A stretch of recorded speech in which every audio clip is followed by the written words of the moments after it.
Hello and welcome to Merced College Stadium 76 at Don Odishu Field. I'm Levi Flores along with Justin Flores, and Merced College is just about set to face off against the Feather River Golden Eagles. It's fall, and nothing screams fall better than football. That's right. The weather is perfect here in Merced. A little hazy, but the temperatures are cooler than they were just 2 weeks ago when they hosted Los Medanos, I'm sorry. And we're looking forward to a great afternoon of Blue Devil football. Taking a look at the Feather River Golden Eagles, they are 2-0 already. They beat San Jose 41-16, and then Monterey Peninsula 32-15. Now they're playing Merced, and Merced has played some of the future opponents of Feather River, including Los Medanos and De Anza, who they both beat, both of those teams. Yeah, handsomely as well. Los Medanos 54-7 just 2 weeks ago here in Merced, and then 21-6 over De Anza last week. Of course, Merced is 2-1 coming into this game. Their first game on the 4th of September was a loss to Contra Costa, 35-19. But since then, Merced has just manhandled each opponent. They have an average of 463 yards a game. I mean, their rushing game is strong at 234.7 rushing yards per game, and their passing game is 228. So a balanced offense for the Blue Devils, and they've been picking up about 31 points a game if you look at the average. They allow about 302 yards per game, which is mostly in the air. So they need to focus on making sure they cover those strong passing games of the opponents they play, but their defense has only allowed 16 points a game in the first 3 games of the season. They've been doing really good. And that'll be really good for Merced as well, because Feather River is a highly rushing offense, and they also allow 243 passing yards, Feather River that is, and allow 48 rushing yards. So these teams matching up, it could be probably a really high-scoring game because the offenses are going to have a lot of room to do what they want to do. Feather River, 459 yards on average per game, 300 rushing, and 159 pass. So you look at that, they're probably going to be rushing, putting the ball up the middle, but also taking a look at the stats. One of the rushing leaders for Feather River is a receiver. So be aware of maybe a jet sweep coming around or man in motion, getting it to that receiver that's coming from either side. Merced's linebackers and defensive line will have to make sure they pick up on that. Again, they've only allowed 87 yards rushing per game on average for defensive. So good stuff there. Ryan Kraft, of course, the starting quarterback of Merced, has averaged 645 yards per game.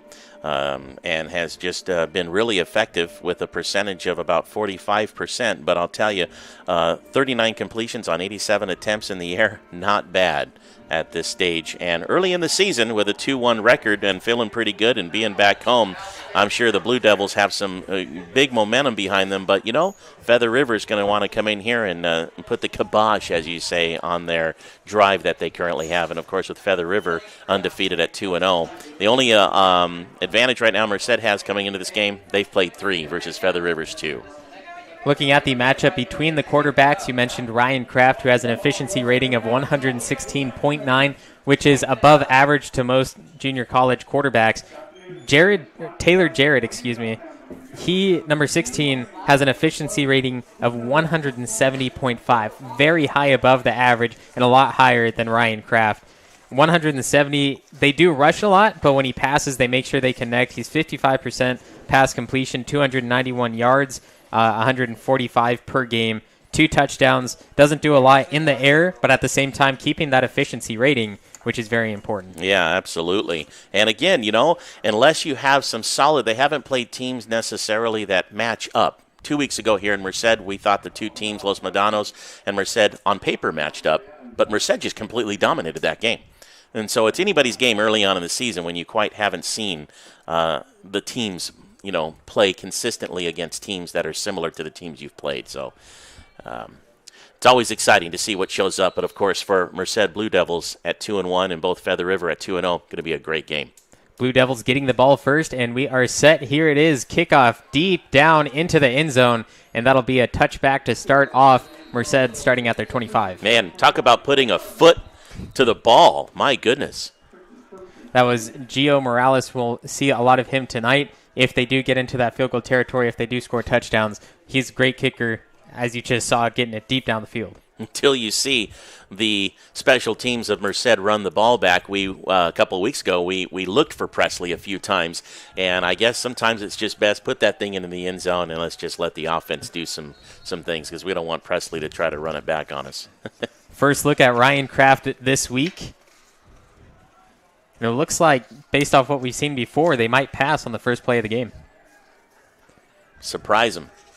Kraft in the gun, and they'll hand it off up the middle, fighting for yardage as he gets about 7. That's number 25, Justin Incomprera, one of the big rushing leaders for Merced. Yeah, we saw him, like I said, a couple of weeks ago. We're going to see some of the names that we recognize here from our broadcast a couple of weeks ago, and Incomprera is one of them.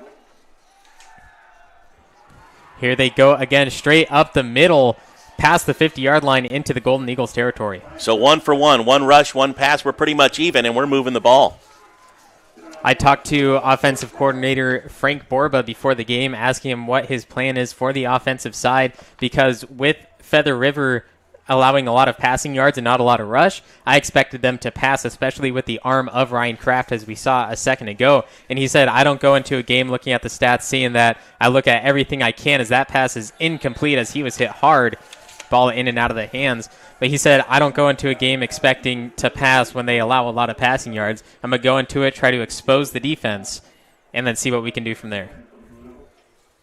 And right there, after the first pass, on a quick hot pass, that incomplete, though, was just, it was right in the breadbasket of the receiver. Just missed. Kraft again, screen play right side. Completed and making his way for an 8-yard gain off that right sideline. Merced coming out, running and gunning here to start their first series.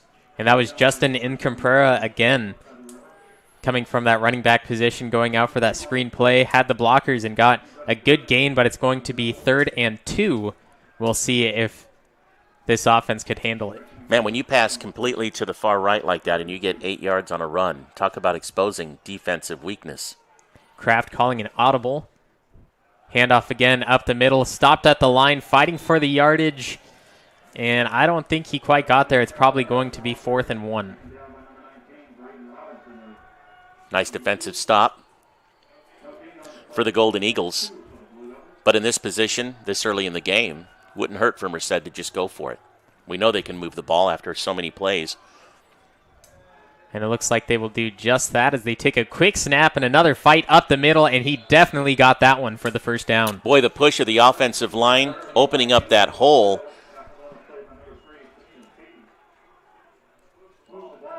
And just punching it through. Great execution. If I were the defense, I would expect them to try to get us to jump off sides, and I believe that's what they thought too. But instead, Ryan Kraft took the snap just like that. It did surprise me too, yeah, quick snap. Kraft looking to throw again, has some time in the pocket, and in and out of the hands of number 85, Daniel Rowlett. On our way to this game, we had an opportunity to discuss some of the things that we wondered if Merced was going to pull out, and one of the things was their tight ends, using their tight ends for short, quick passes. And that right there in their first series, their first attempt, of course, incomplete. But I like how the offensive line, which was the player of the game 2 weeks ago, they give Kraft time to look upfield and find his open man. 2 receivers both sides, gives him time again, but hesitates, gives it up the middle, finding his way down to the 5. Touchdown, Merced, all the way through, dodging tackles left and right, putting points on the board just minutes in. Cabrera, with the offensive line opening up his lane. You talk about exposing defense. They exposed and gave him a wide open middle field. And I mean, you got room to run. Don't need to be bouncing off anybody. Just go. And keeping your feet moving, even in the secondary, getting the final 8 yards into the end zone.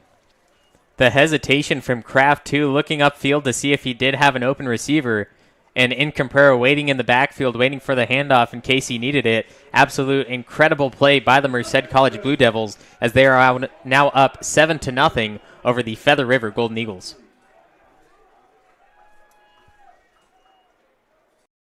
This broadcast of Merced College football is brought to you by Merced College, Dignity Health, Golden Valley Health Centers, and the NCSTV Summer Basketball Camp.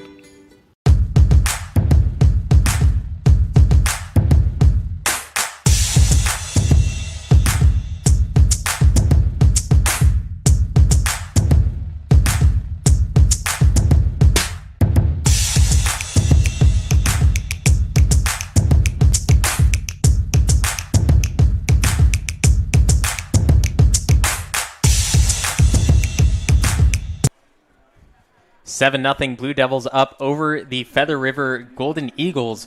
And like we were talking on the previous possession, offensive coordinator coach Frank Borba said they want to expose the defense, and that's exactly what they did.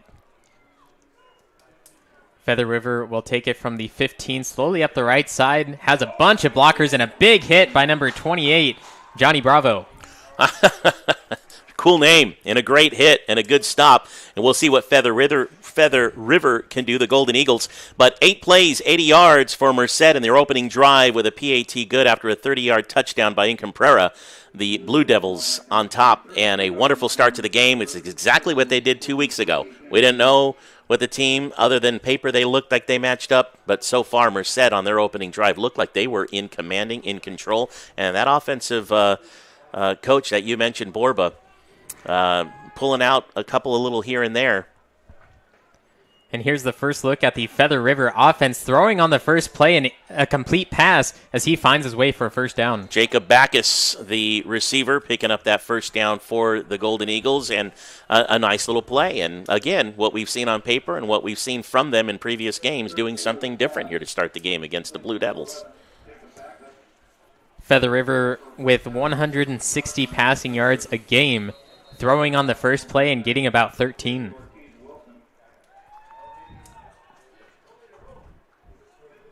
Little clock error on the field. But this is our first look at the Feather River offense. Starting quarterback Jared Taylor, freshman, 6 feet tall, putting in some work early.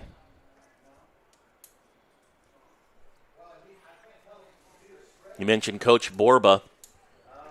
He and his wife welcomed an infant into the world. Their baby was born, so congratulations to the Borba family. Future Blue Devil.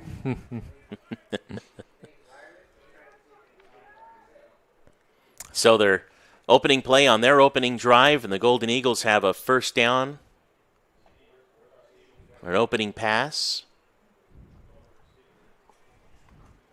Looks like the play clock is dead right now, not working on the field. Coming into this game, the rankings for both teams, Feather River, number 23 in the state of junior colleges. Merced not quite ranked, just out of that top 25 that they rank. Although they do have 11 points, they have the ranking system. They get points for, which teams they beat, how well they do. Not quite in that, but they have 11 points, just about 10 shy of Feather River, and they could take that lead, possibly get ranked after this game if they beat Feather River. As another carry, this one up the middle, but the ball's loose, picked up by number 5, Rodney Windsor, who takes it up the right side, finding a hole left and right, and finally being taken down, and they will call it a fumble at this point. So back to the Blue Devils. Up until that unfortunate fumble, that runner found a nice little loophole, and it was into the secondary before that ball got punched out. Feather River was, after one play passing, their second play running. I thought they were going to have an opening drive similar to Merced, but of course here comes Merced's defense. That's what they wanted to do, force the turnover. Now it's up to the Blue Devil offense. If they can punch this in and get this early commanding lead, they will be in control here. The Blue Devils did have the ball at this point in the field on the previous possession, and they nearly turned it over on a 3-and-out, although they decided, hey, we're going to punch it straight up the middle, but we'll see if they can score and avoid that fourth down conversion again, as Kraft looking to throw, staying in that pocket, plenty of time, deep down the right side, just out of the hands, and he put that thing at the 5-yard line. And Kraft hanging on till the last minute before airing that out. And yes, the intended receiver, that could have been huge for them. But the offensive line, again, doing their job, giving him as much time as he could before he took the hit. The intended receiver, DeMondre Evans, not able to hang on. He only had one hand on it, could have reeled it in, but that one fell incomplete. 3 receivers left side, 1 to the right. And a Feather River player jumps offside. Free play for Kraft and the Blue Devils over the middle, out of the hands, but they're going to get a few yards anyway. Boy, I'm really liking Merced's offense right now. They are just airing it out, trying all things. Kraft holding his side as he took that hit on the previous play. And, of course, this is going to be a 5-yard. They'll get to play it down again. As you said, it was a free play, but 2 passes in a row just out of reach of the intended receivers. I'm really liking what Merced is bringing to the house here today. 2nd and 5 after that offsides from the Golden Eagles. And it looks like they're going to take a shot again. 3 receivers left side, 1 to the right from the right hash mark, really favoring that right side. Kraft keeps it himself, finds the open hole, gets the first down, and plenty more down to the 21. Well, if they were just as faked out as I was, I thought that went to Incomprera for a second, but my goodness, Kraft, what a run. And the quarterback keeper gives them some breathing room, a fresh set of downs, and just outside the red zone. Not enough credit to the Merced coaching staff, as they do really expose these defenses with a tough team as Feather River is and that they've proven to be. Merced just says, no, our offense is that much better. You got to really chalk it up to the O-line that is holding these defensive lines. Kraft nearly hit in the backfield, tries to escape, spin move, staying on the feet, and gets a yard after running about 20. Who is in the audience here today that Kraft is playing for that he wants to play on the next level? Either that or he's just eating his Wheaties these days. He is on fire. Absolutely incredible. Ryan Kraft dodging multiple tackles only to gain 1. Right, I was going to say, he ran about 50 yards to gain 1, but I think you're not going to be able to stop this guy. He has got a momentum. He is just leading his team. And even when one defender comes in, he slithers away. Look at here. We've got 6 guys on the line. Golden Eagles showing that they're going to bring it in. Handoff to Comprera. Flea flicker in the background. Tossing it into the end zone, in some trouble, intercepted with a lot of physical contact. No flag thrown either. These referees are saying, you know what, we're going to let them play some football.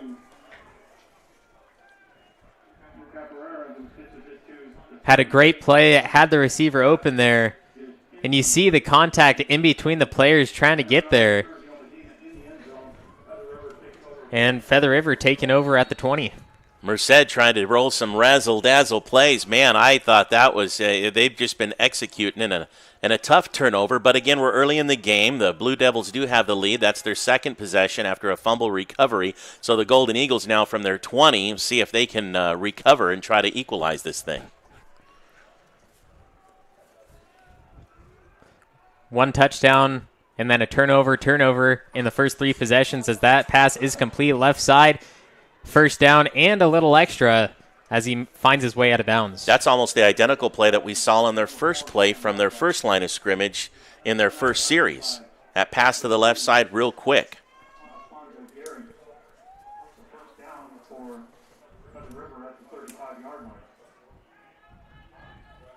In the pistol formation, 3 receivers right side, 1 to the left.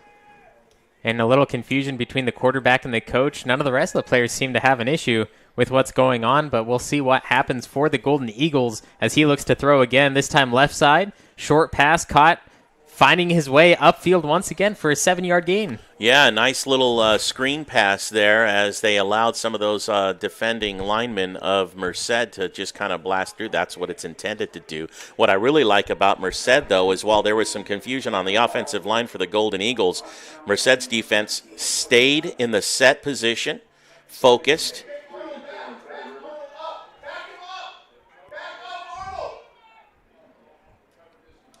Run up the middle, gets the first down, finding his way for more, just no stopping the running backs for the Golden Eagles. Yeah, right now the Golden Eagles trying to get the momentum back into their favor. We almost had a defender of Merced on the line. They were about 2 yards deep, and there was he eventually realized what he was doing and got back set. But right now Golden Eagles are running a hurry-up offense, trying to throw off the defense of Merced. 15 seconds from the start to the throw. Right up over the middle and way over the head of the intended receiver. I'll tell you, the one thing Golden Eagles are going to have to do is they're going to have to find a way to protect their quarterback a little longer, as number 95 for Merced nearly had him down. I mean, he had to throw that ball so fast. John Cook just blasted right through the line there for Merced. And we saw a little bit of the arm from Jared Taylor earlier, but that ball, it was up and over the head of the receiver, and it actually went behind the end zone, so he can throw at least 60 yards. We know that. Another fake play action right side caught at the 50. Has one blocker, but not enough. But he keeps barreling his way down to the 40. Nice pickup for the Merced defense, throwing to that weak side for Feather River. Gave him that little bit of breathing room, but we'll see what they come up with here on 3rd and short.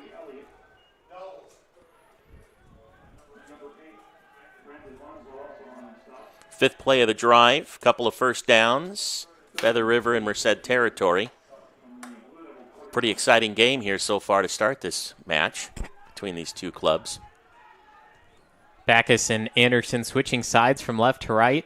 One apiece could play a part in this one as he does throw left side to Backus. Dodges one tackle, avoids another, and the ball comes out once again, picked up by Merced and taken down quickly, but another turnover by Feather River. 2 series in a row, ball being punched out. That one just, I think was just literally punched out of the receiver. And the pickup for Merced, and now their opportunity to try to capitalize. That's what happened last time, and Merced gave it up in the end zone on an interception. You see one hit there, another hit, and the ball just flies out of the random while he had 2 Blue Devils on his back. Merced defense so far here today, forcing the turnovers. What seemed to be a good drive for Feather River just turns up with another fallen possession. Kraft handoff up the middle. And there's the defensive line from Feather River, although he did gain about 3 on the carry. We saw some big drives from them in their first series. And again, in the second series, the first series resulted eventually in a touchdown. In their second series, they made some room. Offensive line was able to spread the defensive line, giving those runners some room. That time, obviously, nothing. Two receivers both sides, and Presley with another handoff, finding his way right side, inside out, and being taken down by one player. Feather River really knows how to wrap up. Yeah. When you're able to get 7 yards, though, on second down and create a third down and short situation, this is just what football's about. Moving the sticks. But the one thing about Feather River, if they're going to hit you, they're going to stick with you. Trying to get the defense to jump off sides. Merced was in the similar situation on their scoring drive 2 possessions ago on this 3rd and 2. Another handoff, finds the hole, making his way down the field past the 30 to the 25 for Presley. You talk about wrapping up. When you got a guy slithering through running that fast, you're going to have to pull out your hands to get the stop. But this is nothing new that we haven't seen already in the first couple of possessions. Merced offensive coach is seeing something with the Feather River defense that they are able to get blast through the line and into the secondary before anybody realizes what's happening. From the high red zone, 25-yard line, Ryan Kraft in the gun again. 3 receivers left side, but they're going to fake play action, and there he is, taken down in the backfield for a loss of 5. It's going to happen on occasion, and right now Feather River saw what they needed to see, and that offensive line for Merced just needs to regroup and see, maybe try that again. It was really the first time that we've seen the Merced offensive line have the defense just bust through. Yeah.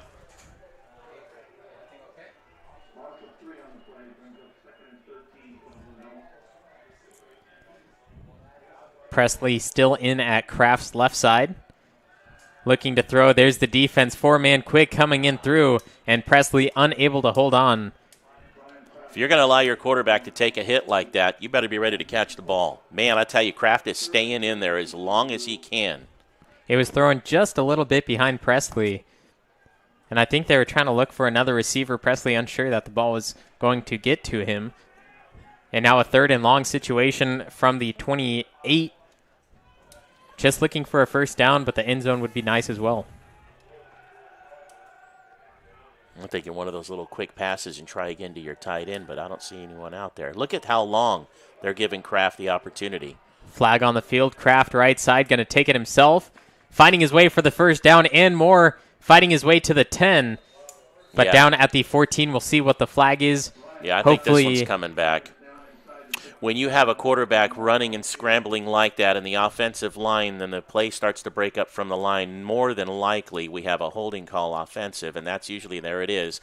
It's just at one point, your arms just give out in that offensive line. They're going to have to keep their arms tucked to their side and not stretch it out. But that's what ends up happening, right? You want to protect that quarterback, and when he starts scrambling and the defenders see him moving, they're going to start moving toward him. The offensive line with their back to the quarterback, the first thing they want to do is keep and stretch their arms out to stop that guy from moving in that direction. And that's a pretty typical call that takes place in a football game. And unfortunately, Kraft's run for the first down and more is negated because of that. But, yeah, I'm going to tell you, he still has that fire in his belly. And they're going to stop right now for a quick player substitution.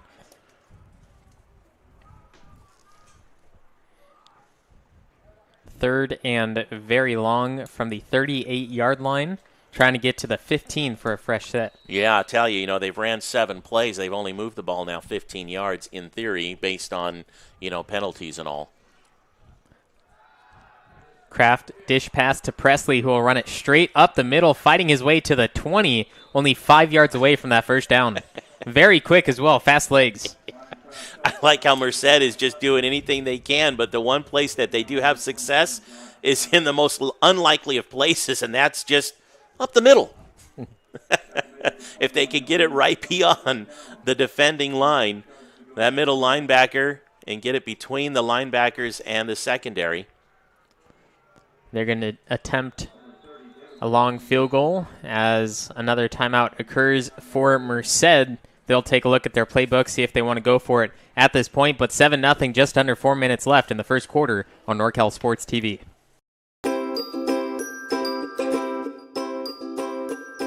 My favorite part was just competing and meeting new people. You know, I'm always with my team, like practicing in high school, so it was good to come out and meet new people and play against them and and meet some college coaches. And the dribbling with the Sacramento Kings coach, that was really fun. Meeting new people, making new friends. The games, I love playing games. Yeah. Just to be able to practice on my moves. My favorite part of camp is meeting new people. I've made a lot of friends so far. It's a real great experience here. A bit too powerful. 1 second, has another shot, puts it up to end the game. Merced College 7-0 over the Feather River Golden Eagles. Merced looking to make it 10-0 as they have David Presley in to kick. Snap, hold, kick. It looks like it's going to be good. And the call from the ref, yes. 38 yards, and it is good for an extra 3 for Merced. David Presley, the freshman player out of Hillmar High School. Hillmar with a great high school team this year, and probably we'll see a few more players coming out of that high school into junior college level within the next few years. It's a great. Make your dream home a reality. Enjoy the excitement and luxury of the home transformation you have always wanted. At KHB Construction, we are committed to clear communication and unmatched craftsmanship, guaranteeing to give you the best renovation experience there is. You dream it and we build it.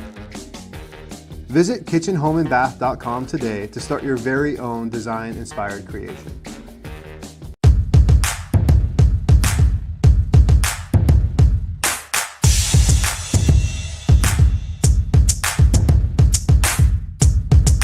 Craft right now, you can't stop him on the offensive side for Merced.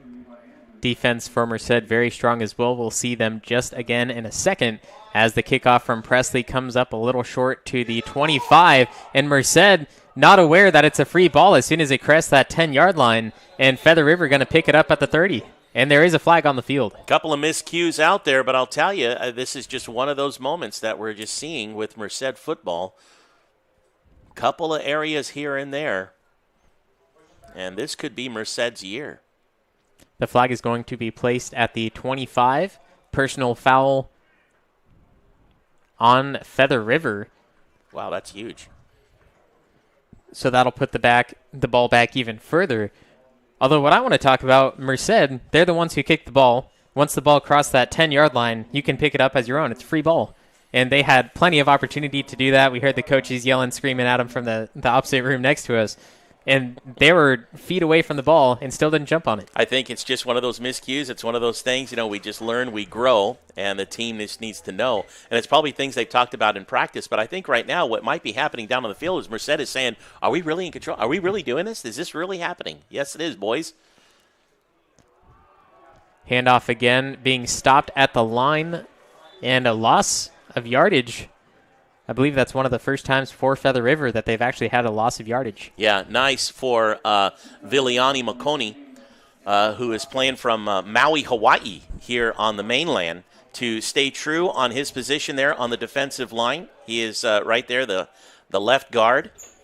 And he saw the runner, stayed in his position, and just reached out and grabbed him with one arm to stop it.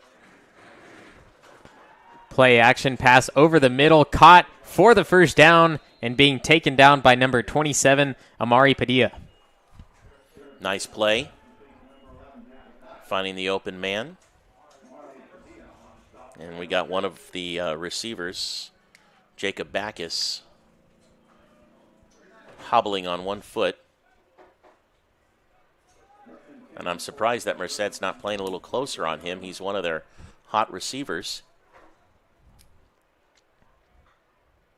Man in motion, right to left. Going to hand it off to him, making his way left side and finding more yardage than Merced would like.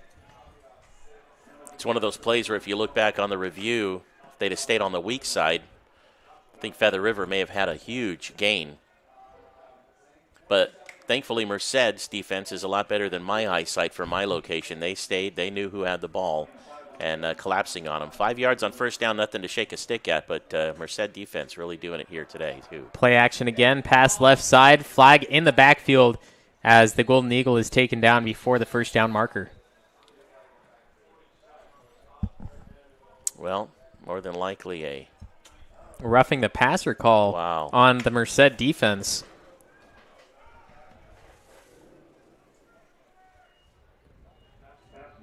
Maybe just hit him just a little too late. Wasn't able to pull up his momentum on the stop, possibly. That's a big penalty, though. That's going to move Feather River. Should be 15 yards from the place that it happened. Automatic first down. Still in their own territory. This is where they lost it on their previous possession. And the Merced defense looking to do it again. Man in motion. Here he comes. They hand it off to the single back, and he will fight for his 6 yards. Merced defense has seen that on film. Matter of fact, number 97 on the defensive line, Villani McConey, he was ready and thought the man in motion had the ball, and I think that kid flew about 10 yards back after McConey hit him.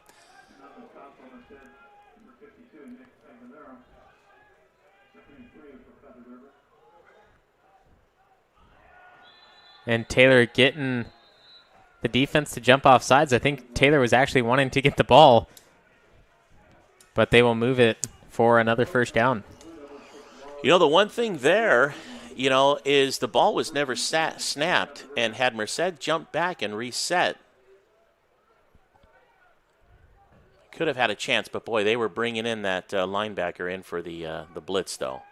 Looks like they might run the same play, same formation, as another play-action pass occurs straight over the middle, nearly intercepted. 2 Blue Devils right next to the ball, flying past their faces. Just trying to expose there between the secondary and the linebackers. And just threw a bullet. I don't even know if the intended receiver was prepared for that one as fast as that thing was flying through. Multiple receivers on the field, 3 to the right. Has that wide open right side. And a quarterback sneaks straight up the middle. Huge hole for Jared Taylor as he fights for the first down and more. Staying on the feet, Merced defense not there for him as Jared Taylor gets down inside the 15. Nice run. Just staying true, keeping your feet moving. And he probably got 15 yards more than he should have. I was going to call him down at the 25-yard line, but then I noticed that he was still on his feet. Yeah, he just kept his head up, and if you're going to hit him high and not wrap up the legs, those feet will just keep moving. They're going to drag you. He's obviously a very strong runner. And Taylor is not in the game. It's going to be Dayton Taylor, the backup quarterback, at the helm as he fakes it, runs straight up the middle, flag in the backfield again, and he's taken down fairly quickly as well after a gain of 3. And it's an illegal shift, so that's going to bring it back a few yards, and they'll have to do that again. And so the first look for Dayton Taylor, the freshman quarterback who fills in as they take turns. His short run will be negated with that penalty against the Golden Eagles. And here the Golden Eagles with the final 20 seconds in the first quarter, trying to get their first score after a couple of turnovers in their first couple of sets. Trying to get Merced offsides again. Can't do so. Calling the audible. Moves his running back to the left side. Man in motion right to left. That was a close one for another. And that one up and over the hands. Nearly 2 men in motion, which could have been another motion penalty. Well, I thought they were going to throw that because that's what they just got caught for. And at the end of the first quarter, Merced College Blue Devils 10, Feather River Golden Eagles 0 on NorCal Sports TV.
we got those. Yeah, maybe. It's back on. Are we back on? Where's that? He wouldn't leave us like that, would he?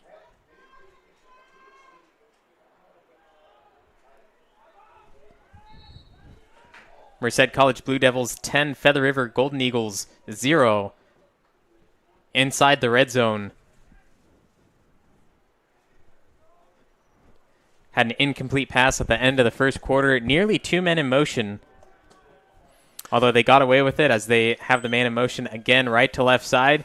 Taylor looking for the end zone, in some trouble, taking it himself right side, getting the yardage, and wrapping him up inside the 10 for the Blue Devils. Well, you know, a good heads-up play, not just forcing anything or trying to force a pass or somewhere. And what he did is he just ran on the weak side. And when you have a wide receiver playing against one cornerback there, you end up getting a natural block. And so even though they're only giving him 5 yards on that play, it was just more of a heads-up play, and Taylor able to not just get too excited trying to force something as they're down 10-0 here in the second quarter.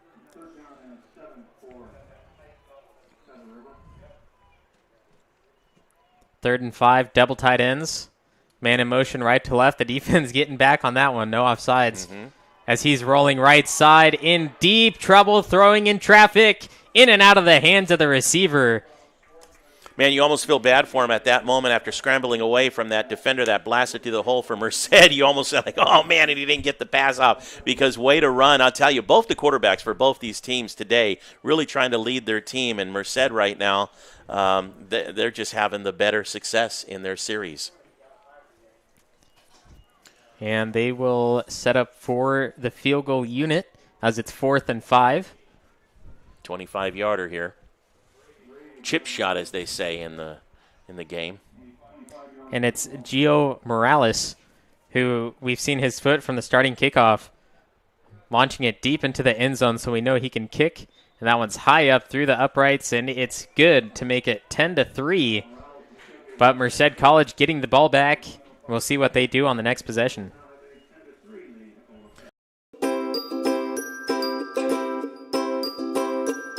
What's your favorite part of this camp so far?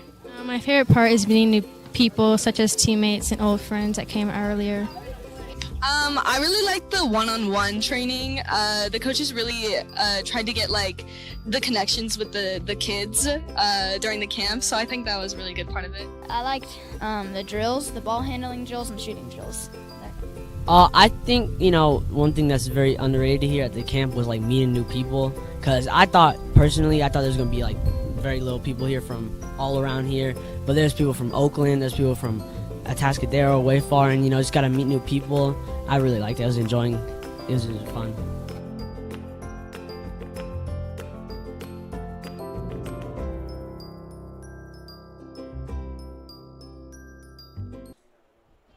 Feather River getting on the board in the second quarter, putting 3 points on. As this kick drops to the ground, Merced luckily getting there before the Golden Eagles, and they will start the second quarter. Risky move picking that up on the bounce, but thankfully he has it. Feather River, it took them 3 possessions before they finally put some points on the board. They started from their 12 and ended up going with a field goal from their 25, and being on the board must feel good. The Golden Eagles of Feather River walking into this game 2-0, undefeated, and facing Merced, who has won 2 in a row, and they are 2-1. And Merced, and from what we've seen, just playing their game methodically, playing their plays, and doing a couple of razzle-dazzle things in here, scoring quickly, as Merced, like we said, has had the ball now 3 times as well with a 10-3 lead, and this is their 4th possession of the game, and starting from their 20, which is what they started on their initial possession, and they went 8 plays and capped it off with a 30-yard run to go up 7-0. Feather River in their first 2 possessions coughed it up on fumbles, while Merced coughed up their second possession on a flea flicker pass into the end zone, which we thought was, wow, they're really making things happen.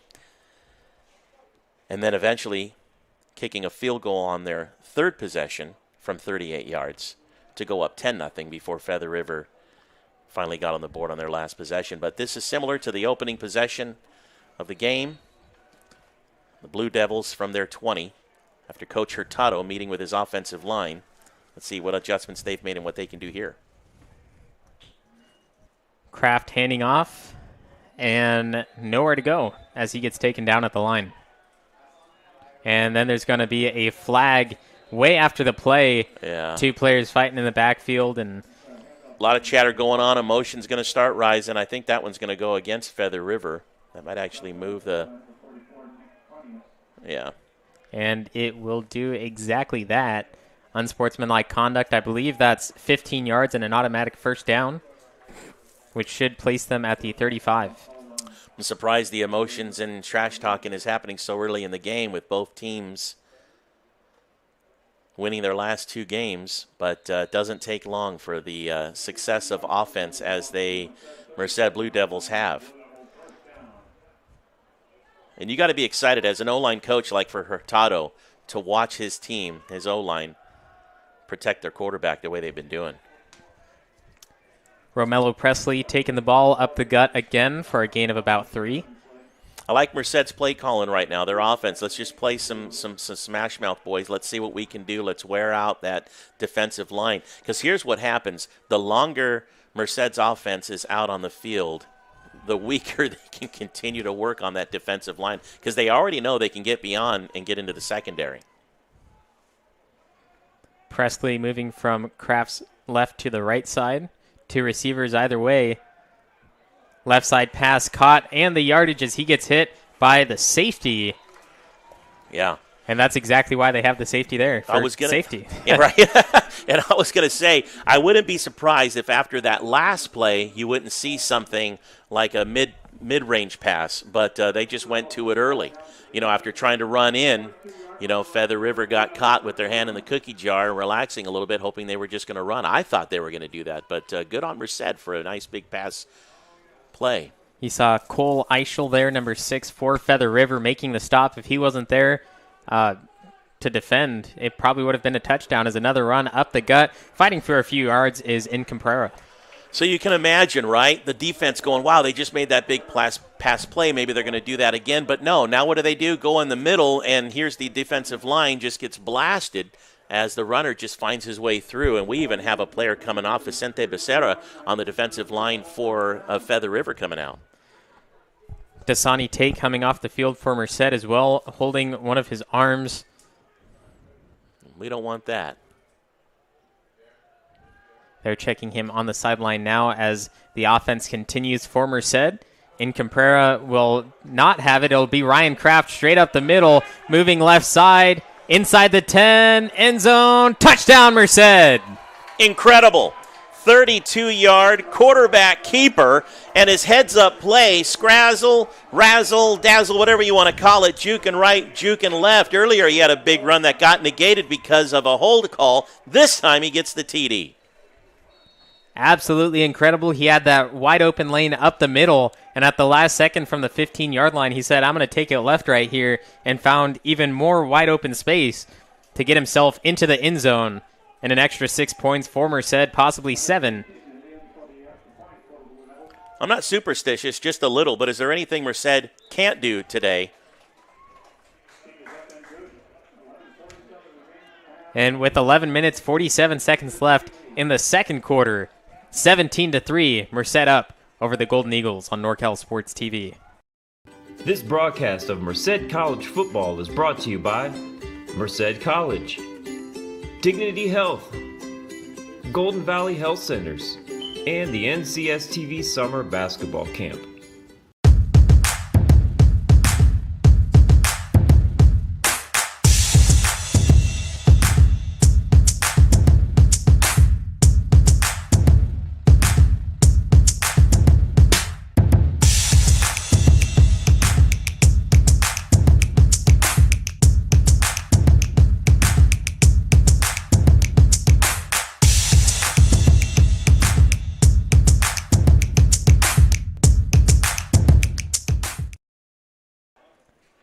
Live from Merced College, Levi Flores and Justin Flores bringing you all the action as Merced College up 17-3 over Feather River. The Blue Devils, 5 plays, 79 yards, capped off with a 32-yard quarterback keeper by Kraft to take that touchdown. And Feather River on the kickoff will take it up to the 31-yard line. Good starting position for them. So with the momentum on their home field on a beautiful Saturday afternoon, the Blue Devil defense now will have to pick up, pay attention, and watch what the coaches are saying. In the meantime, Feather River at 2-0 needs to remember that they're 2-0. They came into this game thinking they were 2-0. They've won 2 games and need to just focus on their game and listen to what their coaches are saying and stay true to the program that has been put together for them. Feather River really stacking up that right side as they have the man in motion. They'll hand it off to him.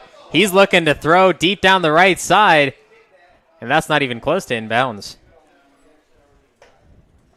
Trying to do the similar play that Merced did earlier on in their second possession, but not quite there for him. Resulted in an interception for Merced. That one could have easily been intercepted as that ball just went straight up and just hung out like a very high punt, almost a lame duck. And if the field was wider, that would have been a Merced interception. Too bad we don't play on a soccer pitch. That's what they needed. From the pistol. Handing off, fighting for those yards. He gets hit exactly at the line, although he just fights for more yardage. That linebacker for Merced in a textbook tackle. And yes, that was probably the hardest 4 yards that running back has had to get.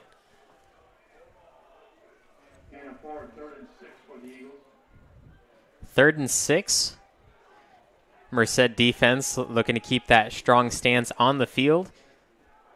As they're looking to throw right side, it's DeAndre Taylor who cannot complete the pass. Flag in the backfield, but the wide receiver wide open, straight through the hands, just couldn't hang on to it. And the defender for Merced almost had a quick pick. He knew it. Both Feather River with the incomplete and Merced defense with a possible another illegal shift in the backfield for Feather River.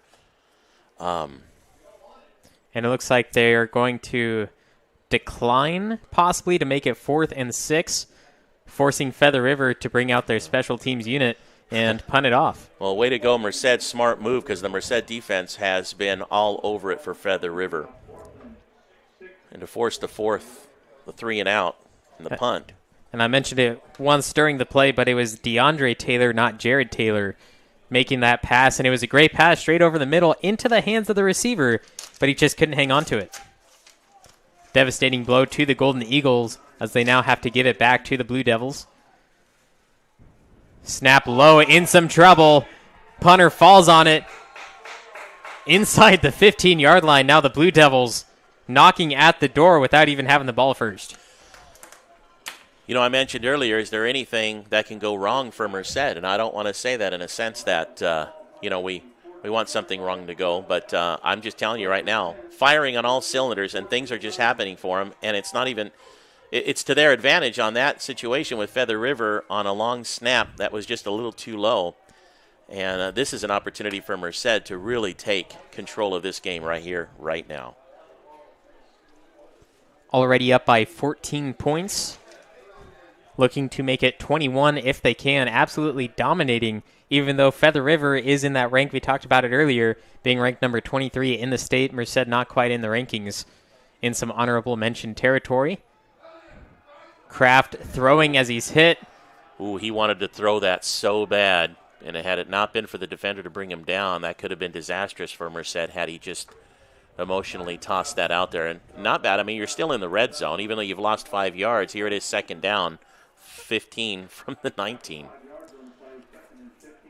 But a great defensive play for Feather River there. There's something that they can look at and say, we came in and we were able to actually get him. He's just human.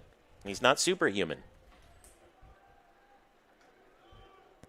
Here they go again. Handoff up the middle. Kraft was trying to do the fake, although it didn't get any defender to go his way as he is stopped at the line again. Feather River did not bite on that one, and their defense saw where the ball was and playing their game.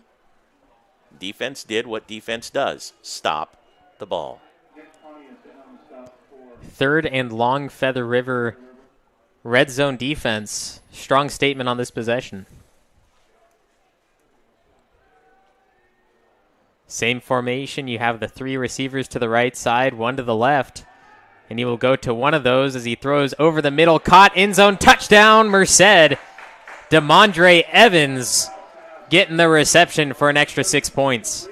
18-yard strike on 3rd down and long. Momentum. All Merced here today so far. Take another look at this one. Kraft straight over the middle, lobbing it over 2 defenders. Evans able to just troll into the end zone.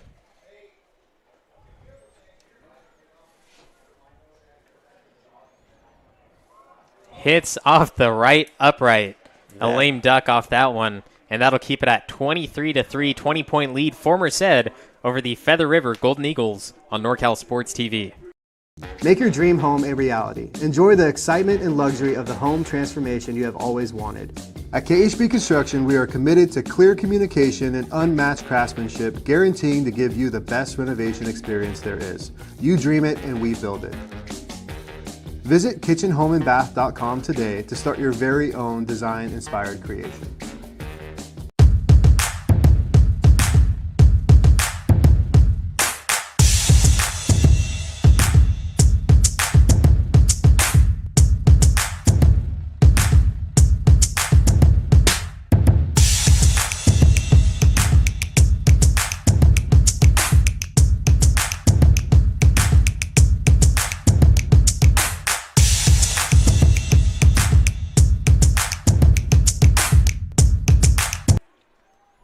Merced College Blue Devils with another touchdown reception to go up by 20 points, giving it back to Feather River here off the kickoff. Squib kick up the middle to the 20 and getting great field position again at the 42 with another great return from Feather River. We've seen that quite a few times where they're able to get more than 10 yards, which is not really common.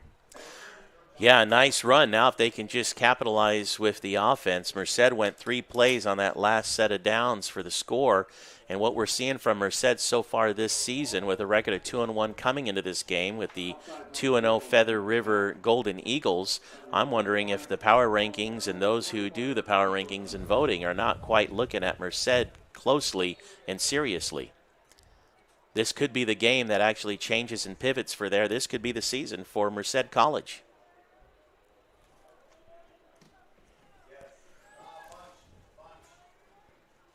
Nine minutes, 30 seconds left in the second quarter. Near midfield. Jared Taylor taking the snap. Up the middle again. Flag in the backfield. And taken down for the first down. Although the flag in the back could bring it back. Yeah, okay, he gets 11 yards. One of the first runs we've seen from the interior line. But was the interior line on the offense holding that allowed him to get that hole?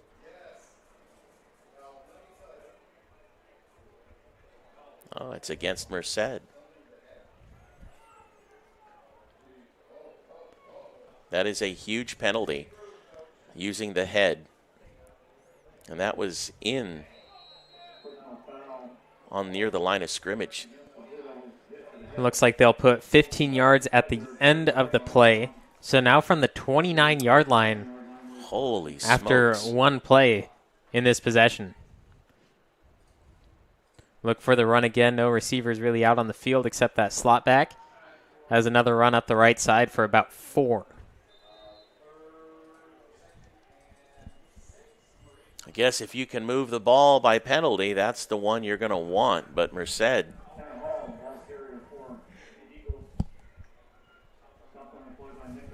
cannot let that get to them.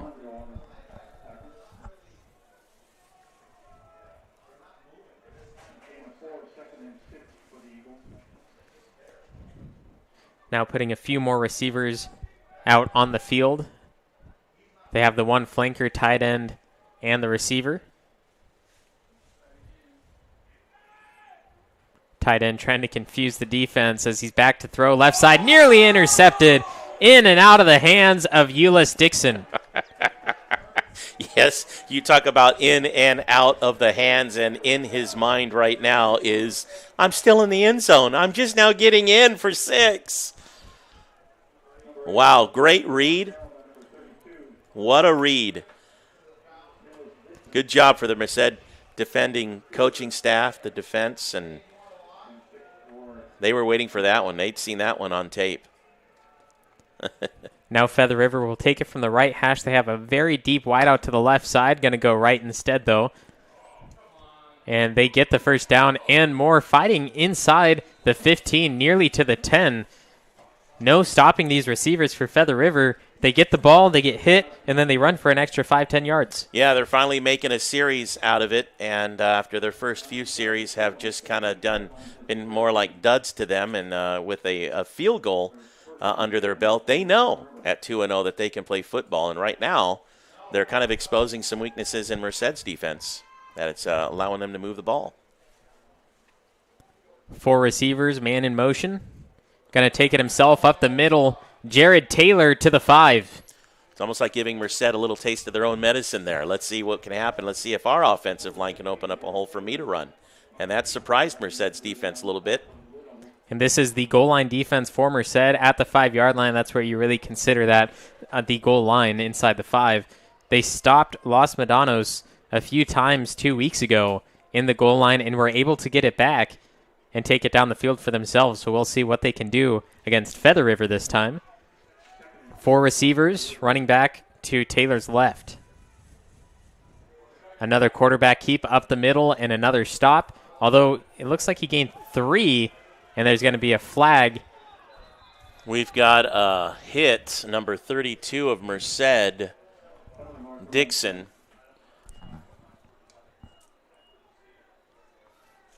Way away from the ball, not even close to where the ball was. All I saw was a Feather River player flying in the air, hitting the deck.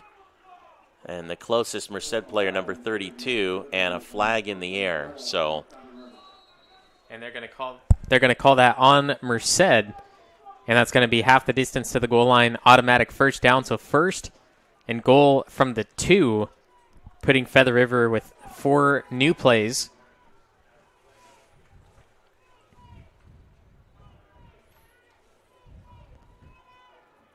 Handoff left side, and that one's good for a Feather River touchdown. And so a little bit of high emotion, giving Feather River a fresh set of downs inside the goal line. Not the penalty you want. I'm sure coaching staff's going to have a little talk with that young man, but that's you just gave Feather River an opportunity to do and what they can do, and we know they can score. They have put up big points and made some big wins. First time in the end zone, adding those points to their field goal from earlier. And the extra point attempt is good to make it 23-10. Slowly closing that gap. 6 minutes, 38 seconds left in the first half on NorCal Sports TV. What's your favorite part of this camp so far? My favorite part is meeting new people, such as teammates and old friends that came earlier. I really like the one-on-one training. The coaches really tried to get like the connections with the kids during the camp, so I think that was a really good part of it. I liked the drills, the ball handling drills, and shooting drills. I think, one thing that's very underrated here at the camp was like meeting new people, because I thought there was going to be like very little people here from all around here, but there's people from Oakland, there's people from Atascadero, way far, and just got to meet new people. I really liked it. I was enjoying it. It was fun.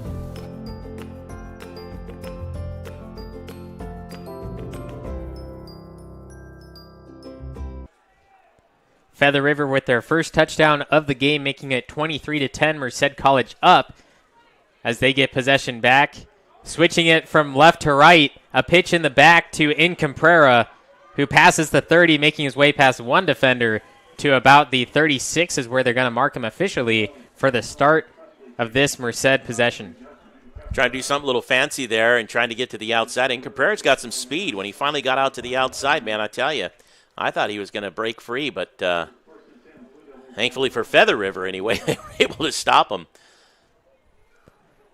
Now Merced has 6.5 minutes to score one more time before the half, if they please to do so. And out onto the field is Mateo Brinson, number 87, one of the tight ends. He will be marked as a slot receiver instead. He's that first receiver on the right side. Although they hand it off up the middle, past the defensive line, trying to get past the safety. Can't do that, but he gets down to the 40 of Feather River. Kadir Ali, the ball carrier there, and I think everybody, including me, was hoping, maybe they're going to pass to this tight end that just came out in the game that Levi was mentioning. And I think they lined up in that man-to-man hoping to stop the pass game. But by doing that, they gave the big running back that opportunity to get out there and run. He's 6'2", 220 pounds. He is a big runner for Merced, and as we saw, can even pull up some yardage there. This broadcast of Merced College football is brought to you by Merced College, Dignity Health, Golden Valley Health Centers, and the NCSTV Summer Basketball Camp.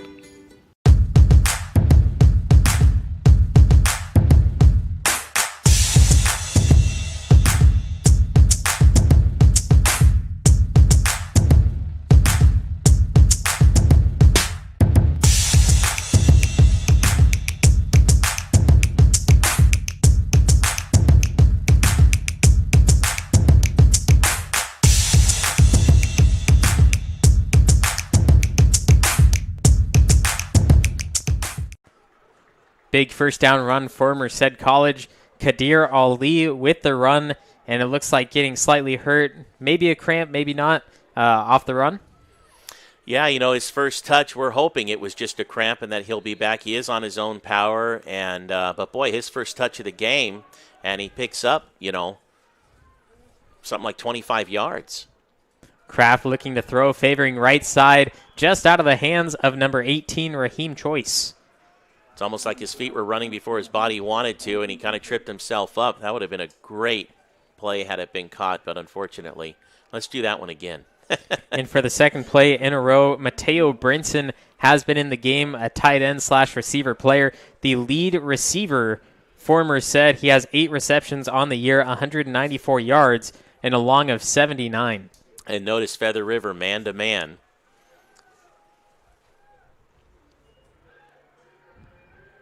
Right side, caught by Choice, although no gain on the catch. Feather River was ready for that on the man-to-man. No adjustments made on the offense once they lined up man-to-man against them. They just went toe-to-toe with a man-to-man, and great defensive play for Feather River on that one. Brinson still in left side, first receiver on the left side, 3 to the left, 1 to the right. Trying to get the defense off sides. The defense looking at their sideline as well. If I was Merced, I'd get that ball snapped as quick as possible, catch him off guard. Yeah, right. Trips left. They're playing off him a little bit here. Here they are looking at that left side. Now in some trouble. Kraft looking to throw, and a huge block by the defense. They're going to whistle that incomplete, but a stop by number 45, Giovanni Franklin Santa Cruz.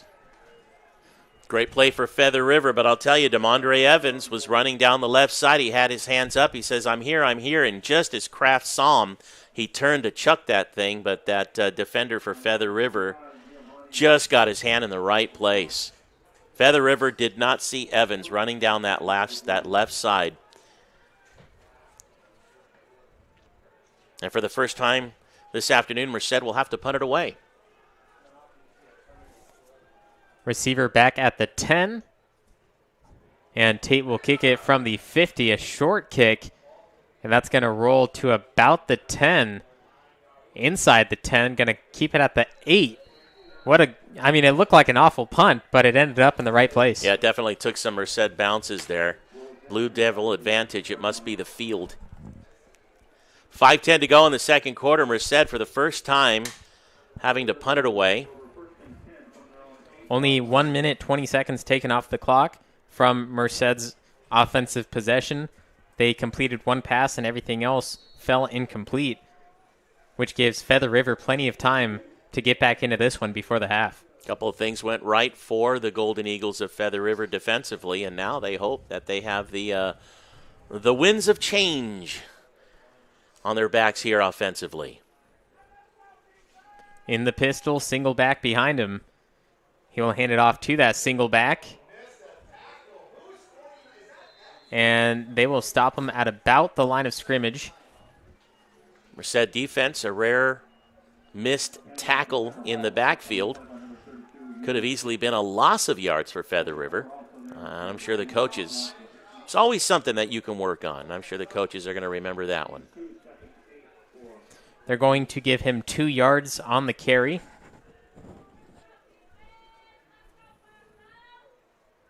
Look at Feather River here, spreading it out. Another handoff, faking out the defense as he finds his way close to the first down. And so Feather River is expecting here that Merced would spread it out with them and that they can do something and do a little smash mouth up the middle and a couple of downs, and they've converted. It took them 1 minute to go 10 yards. They need to go a little faster if they want to score before the half.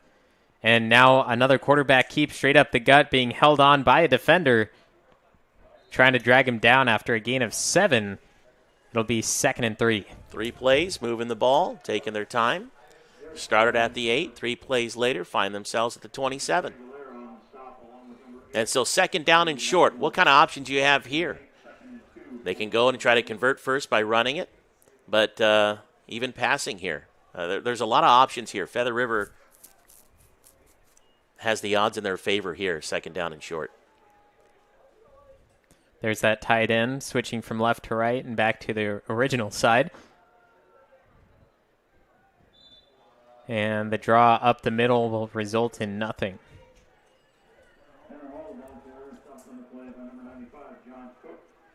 Third and short, 3 minutes, 20 seconds left in the second quarter. Yeah, I really thought Feather River was going to do something on that last down. And now with 3rd down and short, they've got to make something happen here. 4 receivers out there for the Golden Eagles, trying to get the defense to jump.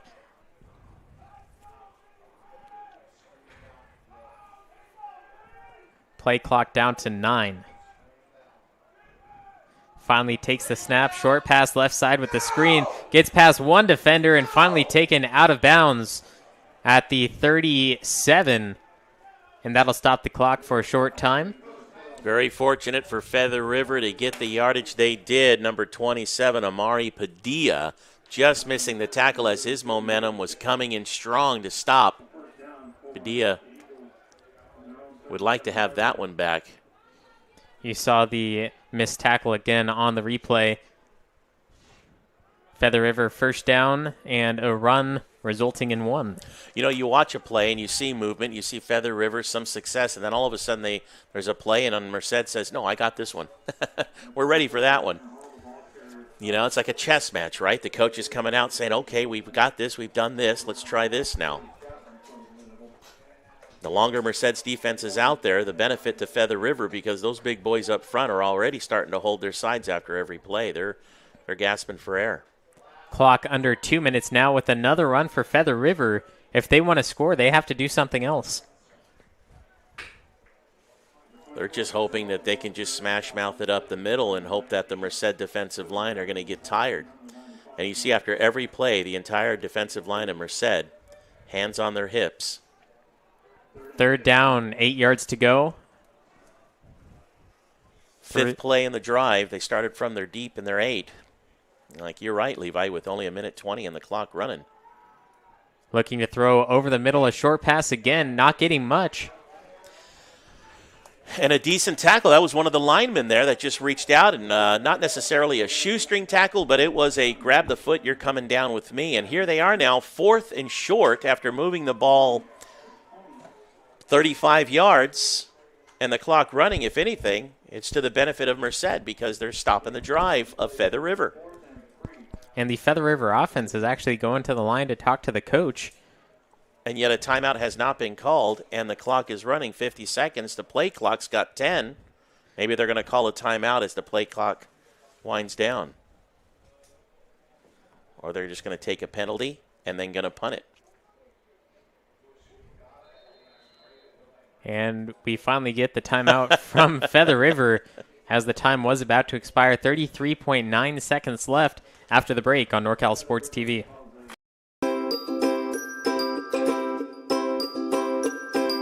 How was camp for you, Blake? It was really fun. Yeah. What was your favorite part of NorCal Sports TV's summer basketball camp? The atmosphere. Just being out here, feeling close to nature. Like, I woke up in the morning from getting my award for the 6 a.m. practices. I woke up in the morning, I saw 3 deer just pass by. I got a video. It was really cool. And I love the atmosphere. I love the coaches. I love everybody here. Everybody's here to get better. Everybody's here to have fun. And, you know, I like the competitiveness as well. So Feather River now looking to punt with 33.9 seconds left in the second quarter. And a benefit to Merced's defense for sticking it out as Feather River goes 35 yards on only 6 plays and is not able to capitalize and do anything, and actually gives it back to Merced here in the final seconds of the first half. So in a sense, Merced's defense did what they wanted to do by stopping them, despite looking a little gassed there to the end. And Feather River, I mean, honestly, I really don't know. I'm just watching the game. To me, it seemed like they gave up on that drive. It seemed like maybe they just want to go into halftime safe, no injuries. We're just going to punt it away. I mean, they ran off the field and just stood there and called a timeout as the play clock wind down, instead of going for it on 4th and 3 here late in the first half to try to do something to give yourself a momentum, punting it away. And now Merced, of course, are more than likely going to take a knee here and let the clock run out and go into the first half with a 2-touchdown lead. Feather River started their previous drive, 5 minutes, 20 seconds left in the second quarter, went about 20 yards in total, and now punting it off like you were saying. And that will do it for the second quarter as Merced College is up 23-10. Still plenty of game time to go. We'll see what happens in the second half. Levi Flores and Justin Flores here on NorCal Sports TV.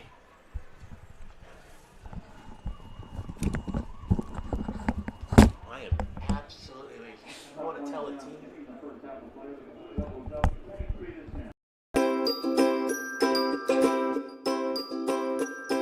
My favorite part was just competing and meeting new people. You know, I'm always with my team, like practicing in high school. So it was good to come out and meet new people and play against them and and meet some college coaches. And the dribbling with the Sacramento Kings coach, that was really fun. Meeting new people, making new friends. The games, I love playing games, yeah. Just to be able to practice on my moves. My favorite part of camp is meeting new people. I've made a lot of friends so far. It's a real great experience here. Bit too powerful. 1 second. Has another shot. Puts it up to end the game. Nails the 3. The crowd Here is goes Shiner wild. for 3. Yes, look at this. Everyone coming over to congratulate. Literally, ball in the air as the buzzer went off. Do you have the chills? Beautiful I have the finish. chills. I definitely Look got at that. the I got the chills. goosebumps. I really did too. This broadcast of Merced College football is brought to you by Merced College, Dignity Health, Golden Valley Health Centers, and the NCS TV Summer Basketball Camp.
What's your favorite part of this camp so far? My favorite part is meeting new people, such as teammates and old friends that came earlier. I really like the one-on-one training. The coaches really tried to get like the connections with the kids during the camp, so I think that was a really good part of it. I liked the drills, the ball handling drills, and shooting drills. I think, one thing that's very underrated here at the camp was like meeting new people. Because I thought there was going to be like very little people here from all around here. But there's people from Oakland, there's people from Atascadero, way far, and just got to meet new people. I really liked it. I was enjoying it. It was really fun.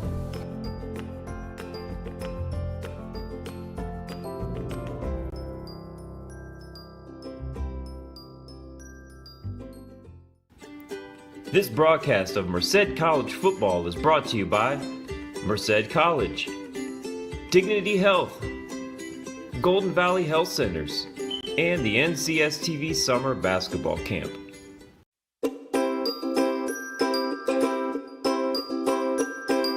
How was camp for you, Blake? It was really fun. Yeah. What was your favorite part of NorCal Sports TV's summer basketball camp? The atmosphere. Just being out here, feeling close to nature. Like, I woke up in the morning from getting my award for the 6 a.m. practices. I woke up in the morning, I saw 3 deer just pass by. I got a video. It was really cool. And I love the atmosphere. I love the coaches. I love everybody here. Everybody's here to get better. Everybody's here to have fun. And, I like the competitiveness as well. So.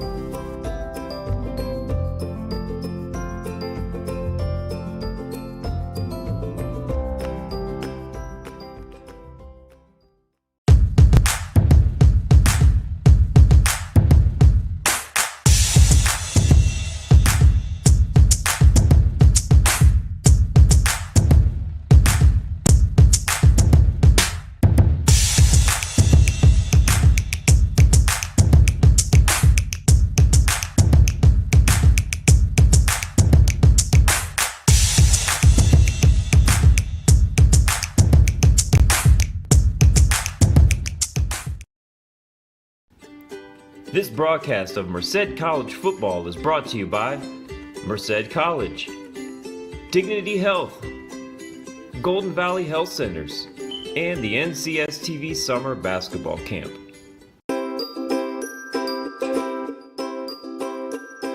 My favorite part was just competing and meeting new people. I'm always with my team, like practicing in high school, so it was good to come out and meet new people and play against them and and meet some college coaches.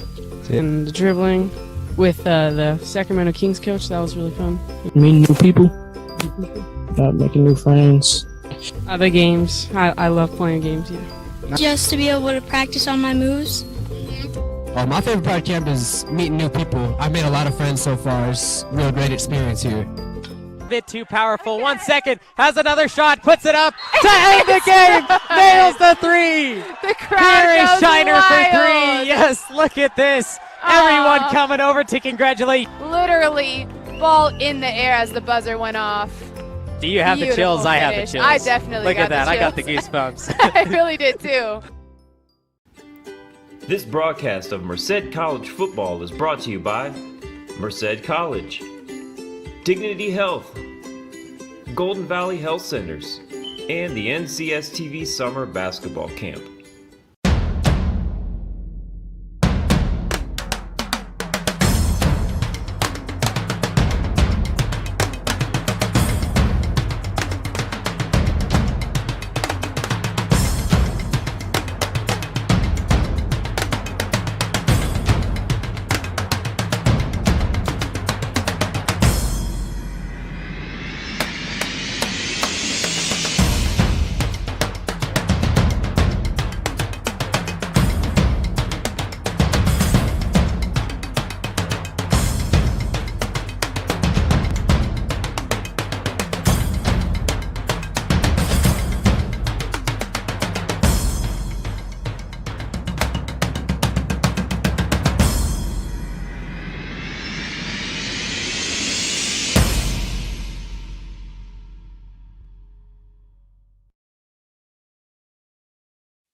What's your favorite part of this camp so far?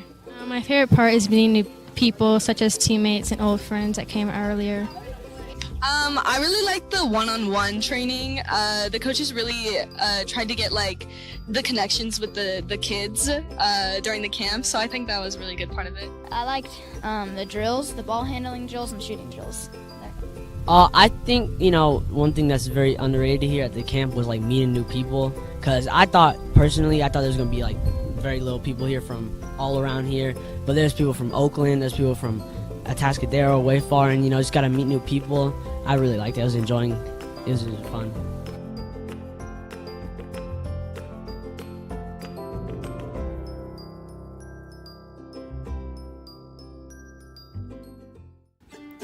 This broadcast of Merced College football is brought to you by Merced College, Dignity Health, Golden Valley Health Centers, and the NCSTV Summer Basketball Camp.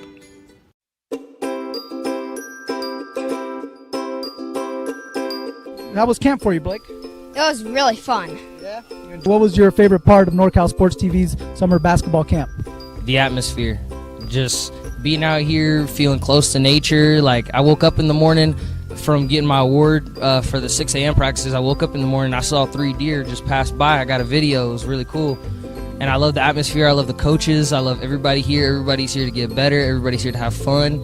And, I like the competitiveness as well. So.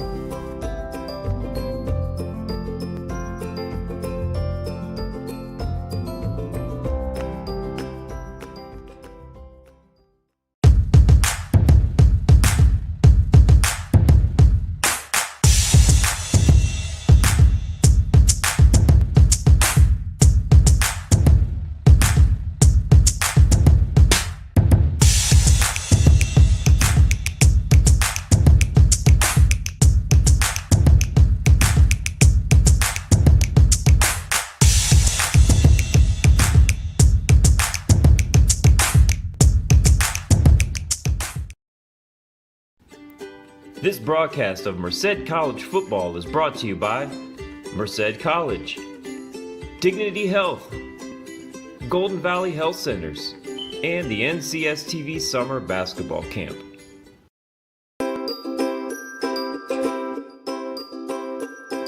My favorite part was just competing and meeting new people. I'm always with my team, like practicing in high school, so it was good to come out and meet new people and play against them and and meet some college coaches. And the dribbling with the Sacramento Kings coach, that was really fun. Meeting new people, making new friends. The games, I love playing games, yeah. Just to be able to practice on my moves. My favorite part of camp is meeting new people. I've made a lot of friends so far. It's a real great experience here. Bit too powerful. 1 second, has another shot, puts it up to end the game. Nails the three. The crowd Here is goes Shiner wild. for 3. Yes, look at this. Everyone coming over to congratulate. Literally, ball in the air as the buzzer went off. Do you have the chills? Beautiful I have the finish. chills. I definitely look got at that. the I got the chills. goosebumps. I really did too. This broadcast of Merced College football is brought to you by Merced College, Dignity Health, Golden Valley Health Centers, and the NCSTV Summer Basketball Camp.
What's your favorite part of this camp so far?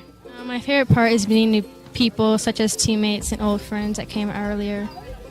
I really like the one-on-one training. The coaches really tried to get the connections with the kids during the camp, so I think that was a really good part of it. I liked the drills, the ball handling drills, and shooting drills.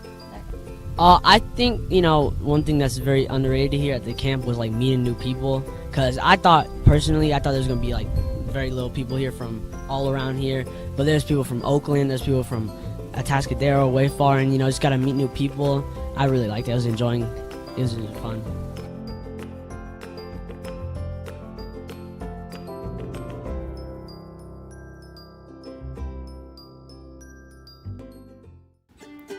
This broadcast of Merced College football is brought to you by Merced College, Dignity Health, Golden Valley Health Centers, and the NCSTV Summer Basketball Camp.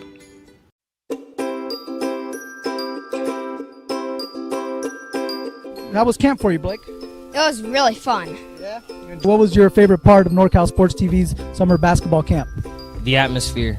Just being out here, feeling close to nature. Like, I woke up in the morning from getting my award for the 6 a.m. practices. I woke up in the morning, I saw 3 deer just pass by. I got a video. It was really cool. And I love the atmosphere. I love the coaches. I love everybody here. Everybody's here to get better. Everybody's here to have fun. And, I like the competitiveness as well. So.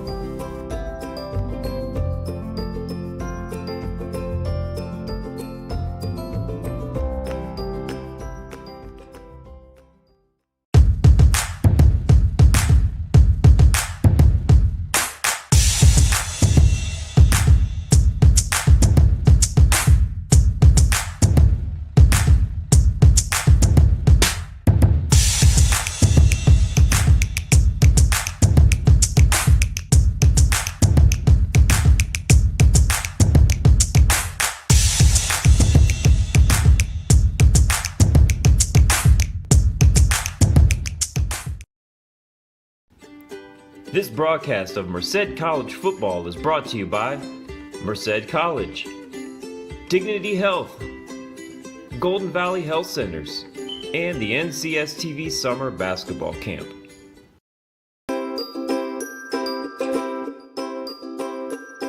My favorite part was just competing and meeting new people. I'm always with my team, like practicing in high school, so it was good to come out and meet new people and play against them and and meet some college coaches. And the dribbling with the Sacramento Kings coach, that was really fun. Meeting new people, making new friends. The games, I love playing games, yeah. Just to be able to practice on my moves. My favorite part of camp is meeting new people. I've made a lot of friends so far. It's a real great experience here. Bit too powerful. 1 second, has another shot, puts it up to end the game. Nails the three. The crowd Here is goes Shiner wild. for three. Yes, look at this. Everyone coming over to congratulate. Literally, ball in the air as the buzzer went off. Do you have the chills? Beautiful I have the finish. chills. I definitely look got at that. the I got the chills. goosebumps. I really did too. This broadcast of Merced College football is brought to you by Merced College, Dignity Health, Golden Valley Health Centers, and the NCSTV Summer Basketball Camp.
What's your favorite part of this camp so far?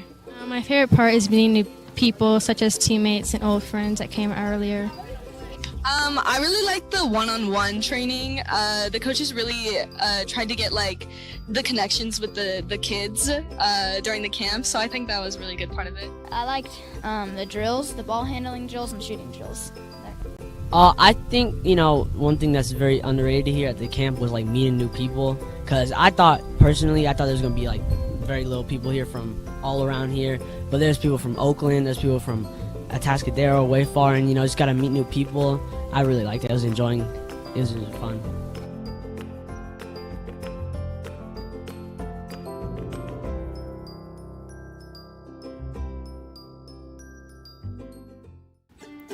This broadcast of Merced College football is brought to you by Merced College, Dignity Health, Golden Valley Health Centers, and the NCSTV Summer Basketball Camp.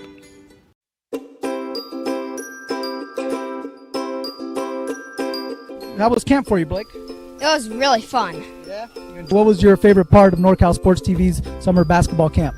The atmosphere, just being out here, feeling close to nature. Like, I woke up in the morning from getting my award for the 6 a.m. practices. I woke up in the morning, I saw 3 deer just pass by. I got a video. It was really cool. And I love the atmosphere. I love the coaches. I love everybody here. Everybody's here to get better. Everybody's here to have fun. And, I like the competitiveness as well. So.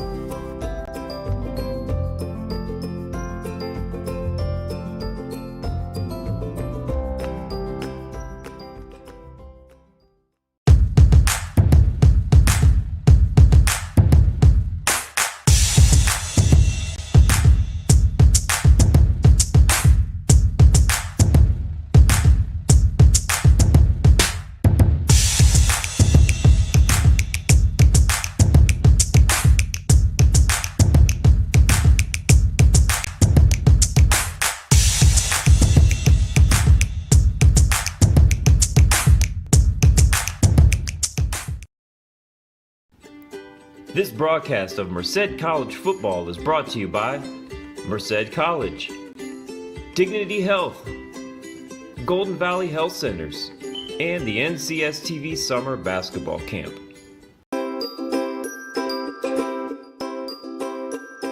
My favorite part was just competing and meeting new people. I'm always with my team, like practicing in high school, so it was good to come out and meet new people and play against them and and meet some college coaches.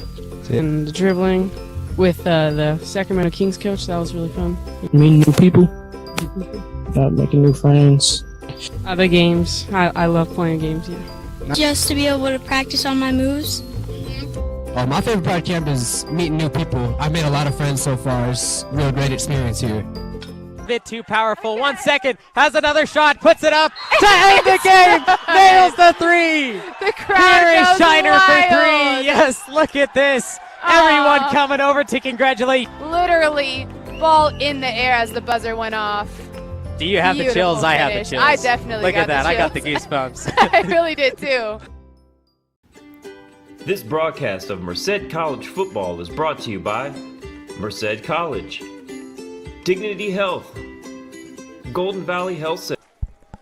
The Merced College Blue Devils taking a huge lead at the half, 23-10 over the Feather River Golden Eagles. I'm Levi Flores along with Justin Flores bringing you all the action as the Golden Eagles are set to receive the second half kickoff.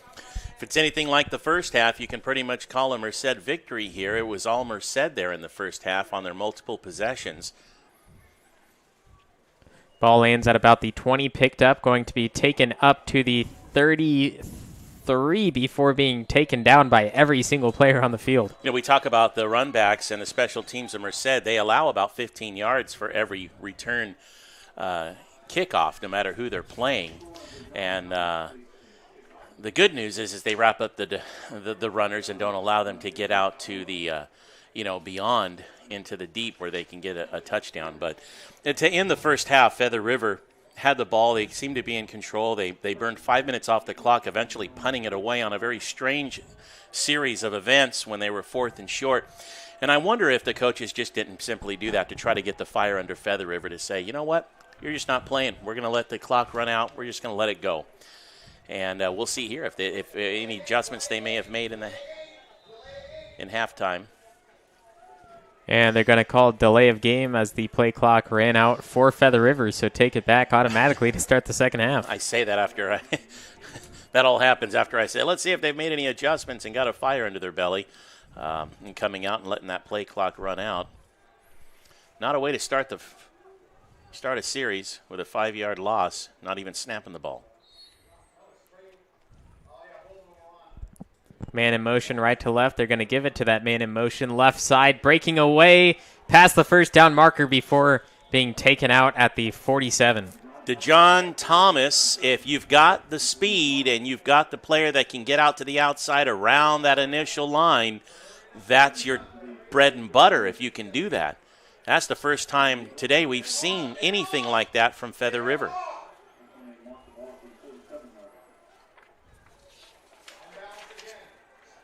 And 10-yard pickup on first down with that play. From the pistol, they're going to call him in motion again, left to right. They're going to fake it, dish pass up the middle to a big tight end for a gain of about 3. That's number 88, Bobby Hartley-Brown. Taking a play out of Merced's playbook with a shovel pass, trying to draw the defense off. They had DeJohn Thomas in motion again.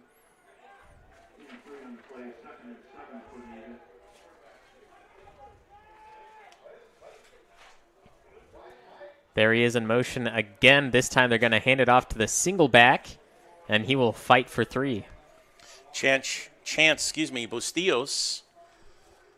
So after giving it to DeJohn Thomas, who got to the outside and got that initial first down on 10 yards, they've gone a couple of plays now, and 3rd down and 4. Trying to find some room in the middle on the running game. Trying to draw the defense off sides. Can't do so. They're going to move Bustillos to the left. Hartley-Brown to the left. Play action pass over the middle. In and out of the hands. Devastating pass for Feather River as it drops. Nothing you can say about that. That was Feather River's undoing there as the pass was just into you couldn't put it any other place. Sam Marshall was all alone. He had a first down and more, probably could have gone 20-plus yards. And so on their first set of downs to start the second half, Feather River is not able to take advantage of. And we're going to see Merced here, second half, and see what of any kind of adjustments they may have made. Kick is going to be high and short, bouncing at the 25, taking a Golden Eagle bounce inside the 10, and will be stopped at the 6 for Merced's first drive in the second half. Also, right now on NorCal Sports TV, Modesto Junior College is taking on Butte. At the half, Modesto is up 17-7. We're able to knock down a field goal going into the half. You can join Chris Babcock at any time now live or watch it on demand, NorCalSportsTV.com. If you haven't bookmarked NorCalSportsTV.com or subscribed to the YouTube channel of NorCal Sports TV, I was going to say then you're a Yahoo if you haven't done that, is what I was going to say. I let my mouth get ahead of me. That's probably what happens because you were going to call somebody a Yahoo, and that's not nice. Yeah. Another run up the middle, getting to the 10 for a 4-yard gain. First look at the Merced offense in the second half. Yeah, Justin Incomprera gets a few yards there. And again, I think right now if you were Merced, especially if you were to get one more score, your main job would be to keep it on the ground or at least make short passes that are complete to keep the clock running. To their advantage, Feather River burned off 5 minutes of the first quarter clock and was not able to capitalize, and that just helped Merced in the long run here. Kraft looking to throw. Defense is very close behind him, and he's going to lose a few. Well, he played it smart, trying to outrun that big lineman, number 55, T.J. Price Jr., and instead of trying to force something and throw something downfield, wisely took the hit. He did get, if I'm not mistaken, he may have gotten a yard, but it doesn't look like they're going to give him. May have actually lost maybe a yard. 3rd and 7. 4 receivers out there.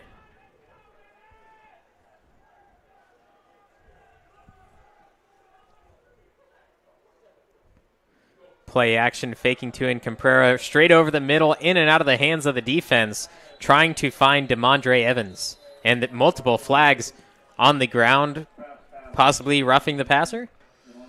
Yeah, either that or an internal line. There's a lot of stuff going on there. Immediately, Feather River had their hands up like, why? Was it me? But it may actually be against Merced here as we wait for the official call. This quarterback Kraft for Merced, With the head. It was against Feather River.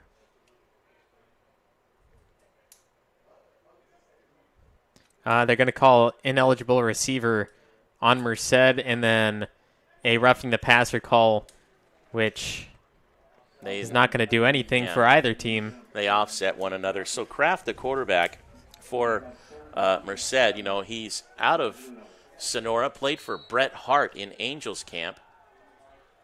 He has really stepped up in leading the Merced Blue Devils, and that last play, it would have been called back anyway, but I just like how he stands in the pocket, waits for it. Another dish pass up the middle, and that one's good for first down from Justin Incomprera. And this is his ability to see upfield and to see the field. And, those little dish or shovel passes are not necessarily the safest things to do.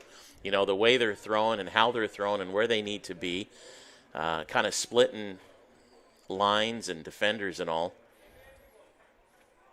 And I just like how he just plays heads-up football and really watches the field.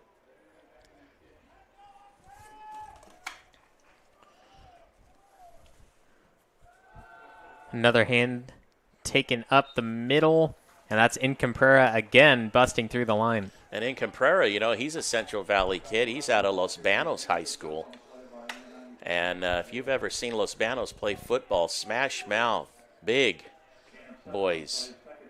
And big division school. So between him and Kraft and the rest of that offensive line, coached by Jeremy Hurtado on the offensive line. Another run right side, and he's taken down quite fast by the Feather River defense. The way the Merced formation is on, they have the three receivers to one side, one to the other, and then the running back and the quarterback in the gun.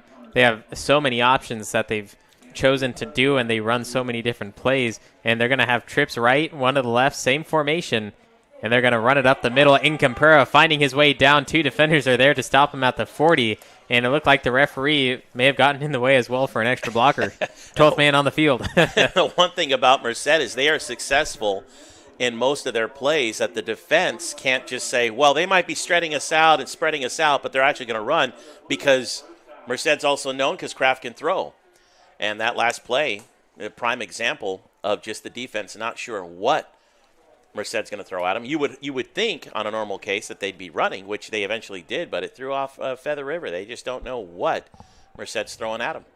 Back to a 1st and 10. Kraft with plenty of time. Deep down the left side. Evans, no! In and out of the hands, dropping off the chest. But we're going to have a late hit on the quarterback, so that will be a roughing the passer. So Merced will move the ball some. And that play, though, so close to that reception. Just after he threw that ball, the left tackle came in from behind him, hitting Kraft. And he's still up, looking over the sideline, looking at the coach for the play. What a strong football player Merced has in Kraft.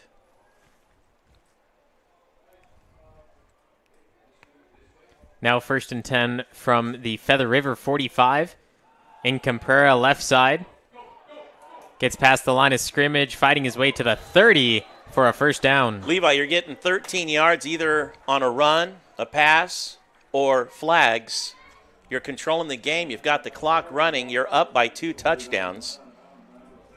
Right now, if you're not a Merced Blue Devils fan, you might want to become one now. Don't be a Fairweather fan. Do it now.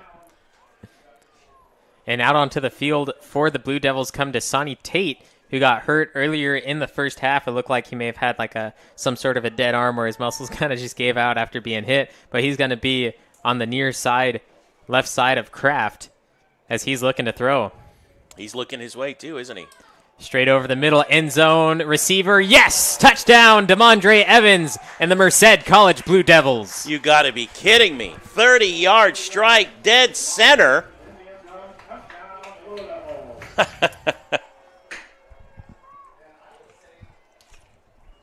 See on the replay, Kraft finding him wide open. No Golden Eagle was there to stop him. plenty of room. First possession of the half, 9 plays, 94 yards, touchdown Merced. And the extra point as well, putting them at 30 to 10, just under 9 minutes left in the third quarter on NorCal Sports TV. Make your dream home a reality. Enjoy the excitement and luxury of the home transformation you have always wanted. At KHB Construction, we are committed to clear communication and unmatched craftsmanship, guaranteeing to give you the best renovation experience there is. You dream it and we build it. Visit kitchenhomeandbath.com today to start your very own design-inspired creation.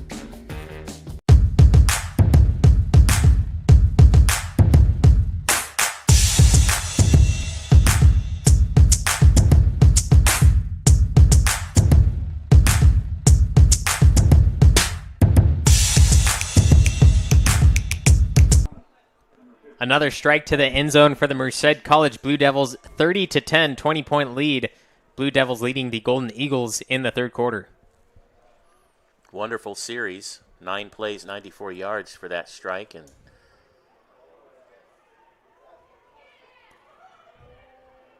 another good kick return by Feather River. Some of their returns. We've mentioned about the Blue Devils' special teams. They allow some pretty decent yardage on those kick returns. And Feather River is just naturally good at kick returns as well. DeJohn Thomas, who returned that one as well. He has 2 kick returns before coming into this one for 121 yards, a 95-yard long, and averaging 60. And Sergio Medina, one of the other kick returners, 22-yard average. As that ball was loose. That was DeJohn Thomas, could have been behind the line of scrimmage, so he wisely jumped on it just in case it'd be deemed a fumble. But you mentioned DeJohn Thomas and his kick returns. He was the one that started the first series of the second half on the last time that Feather River had the ball with that nice big run when he got to the outside. And then we didn't see much of him after that other than a couple of fake handoffs as he was the man in motion most of that series. Now he's playing the slot position to the right. 2nd and 10, quarterback keeper up the middle, and he's taken down immediately. Nowhere to go. Nothing doing, huh? Merced's defense doing what they're doing. Each position staying in their lane, staying where they're supposed to be. And so as we see some adjustments on the Merced defense at the half. 3 receivers right, 1 to the left, and he's looking at those receivers trying to draw the defense offside. Jared Taylor moving the running back to his left side in the gun. Short pass again, left side, and this is trouble for Feather River as they lose 6. Nice stop, Xavier Ortiz-Wilson, the initial defender for Merced. Couldn't quite wrap up the runner, but the rest of the team coming in to help with the assist and the tackle. And there's Feather River 3 and out, just like that, as Merced's firing on all cylinders, and Feather River just can't get their rhythm behind them and get things into sync. I mean, even in that series, 2 of those plays took a long time for them to get the plays off. So it's obviously some miscommunication going on out there between the team.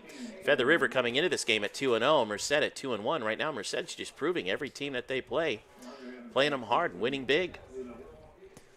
DeMondre Evans back deep to receive, but the punter loses it on the ground, and it goes back to the Merced College Blue Devils at the 22-yard line. That's the second atrocity from the punting team for Feather River. You ever heard of the term an unfortunate, the unfortunate turn of events? It's been one event that's been unfortunate most of the afternoon for Feather River. Series of unfortunate events, I think, is probably the right term. You know, we talked in the pregame before this game ever started. We were discussing Merced after losing that initial game to Contra Costa 35-19. They have just dominated ever since. Ball is loose again for Merced, but Ryan Kraft able to pull it in at the last second. A scary sight for Merced. Yeah, the one thing they don't want to get do now is get too loose, get too comfortable with things. You still want to play your game. You still want to stay solid and just keep doing what is working for you. Of course, we could have some players out there that are fairly new or maybe they're going to run some plays they just haven't done, because right now when you control the clock, you can keep it on the ground and just run in the center. 2 receivers both sides. Kraft, short pass to the left, and that's caught for a gain of about 3, as that's Dasani Tate sitting down on the ground catching that one. Yeah, he had to lay down on that one. You talked about Contra Costa beating Merced earlier in the season, 35-19, and Feather River actually plays Contra Costa in a conference game that will be played on October 30th. And if Merced lost that by that many points to Contra Costa, can't imagine what it's going to be like Feather River playing them. Feather River has a few, and their team, they've showed some potential. It's not like they've just been completely blown out of the water, but Merced just seems to be the stronger team. Another incomplete pass, that one intended for number 80, Darren Evans, who's the freshman player out of Rancho Mirage. That very first game that Merced played at Contra Costa, they lost 35-19, so they gave up 35 points in that game. They've only given up 13 points total in their last 2 games, 7 to Los Medanos and 6 to De Anza, while they have scored 75 in the last 2. And in this game here, a commanding 20-point lead in the third quarter with 5:44 to go, and another field goal attempt coming up. This will be 36 yards for Merced. And that one's low and going to be missed left side. So that'll keep the score at 30-10 with just under 6 minutes remaining. That last game when Merced played De Anza, Justin Incomprera rushed for a career-high 197 yards and 2 touchdowns, including an 89-yard romp that helped the Blue Devils seal the victory. Merced ran the ball early, often racking up 305 yards on 46 carries. Presley chipped in with 58 yards on only 7 carries, while Kadir Ali punched in the Blue Devils' third score, which initially put him up, and that was the end score after that one. Solid team, right? They fire on just about every team, every possession. Defense can force fumbles, interceptions. One of the things I've realized with Feather River, when they have the ball and their guys are running, they kind of open their arms up instead of protecting the ball. That ball there almost stripped out by the initial tackler of Merced as the runner was kind of going past him. And that could be some of the things that's happening inside on a couple of those fumbles that were early on in the game, not quite protecting the ball.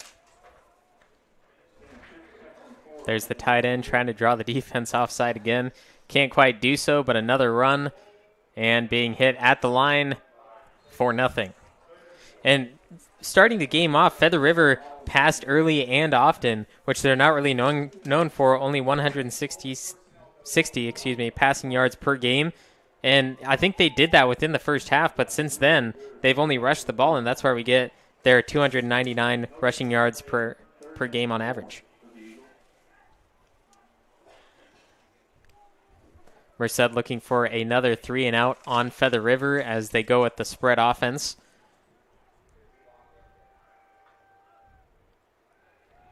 Play action, in some trouble. Taylor being chased down, pass up over the top, and nothing is there for him. You saw number 11 for Feather River, Jacob Backus, the intended receiver, also getting checked on the sideline by one of the coaches of Merced, protecting himself.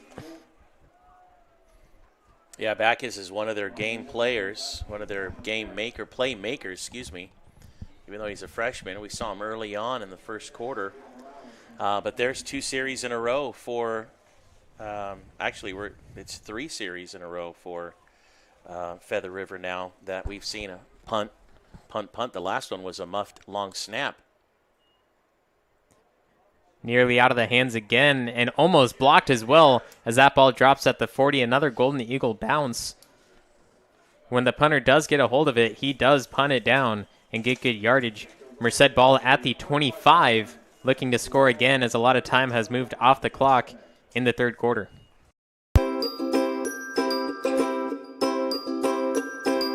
How was camp for you, Blake? It was really fun. What was your favorite part of NorCal Sports TV's summer basketball camp? The atmosphere. Just being out here, feeling close to nature. Like, I woke up in the morning. Can't determine it. Goodness.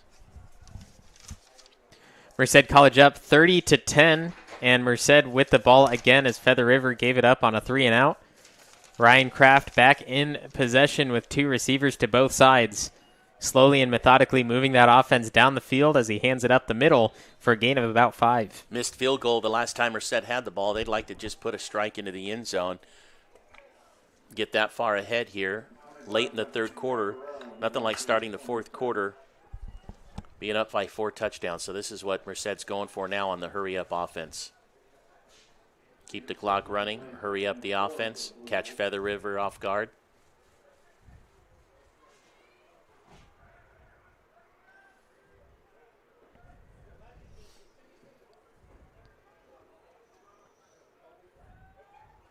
High snap over the head of Kraft, and he's going to lose control even more. Fighting for it is number 72,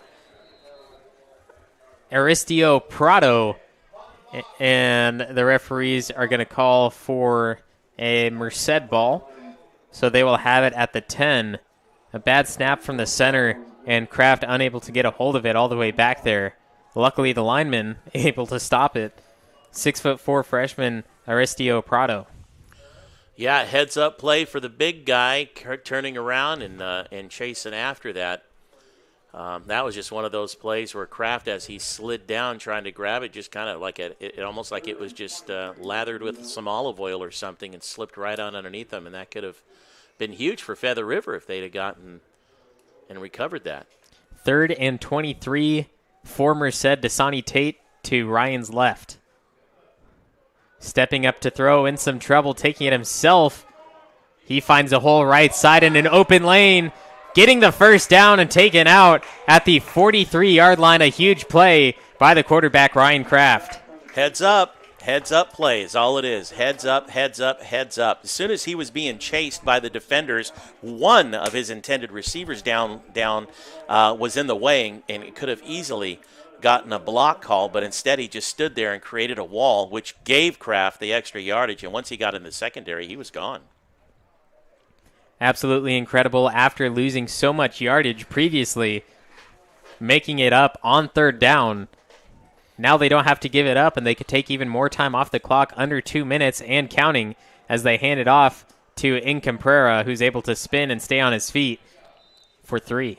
You know, I'm wondering if there's a new center in the game, because that snap nearly, it wasn't as high, but it was a higher snap for a shotgun snap than usual.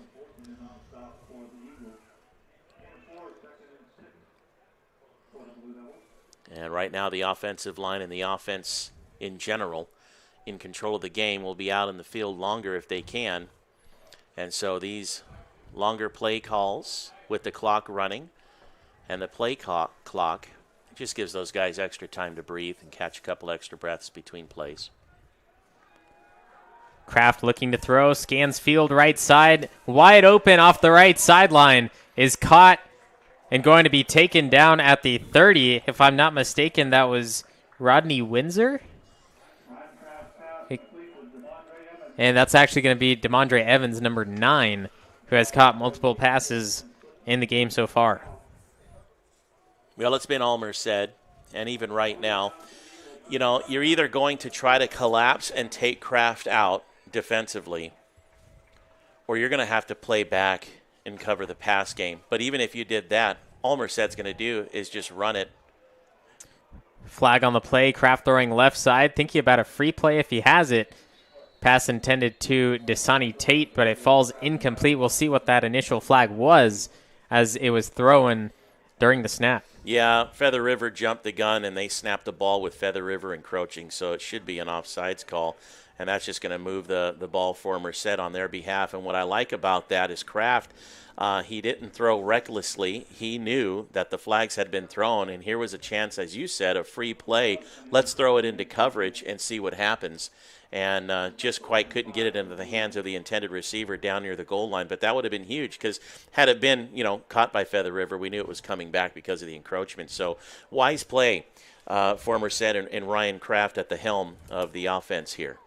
Coaches have to be happy here today for Merced. 1st and 5. Usually they try to go for a shot, and they pass left side, complete, getting around one defender, finding his way inside the 15. Ezra Morales. And let me tell you something about Merced. You get the ball. Anybody that gets the ball, they're so heads up they can run. Juke. And here's a man who we have yet to see here today with the ball and getting his first touch, picking up big yards. And that'll end the third quarter 30-10. We'll see what Merced does inside the red zone after the third quarter break on NorCal Sports TV.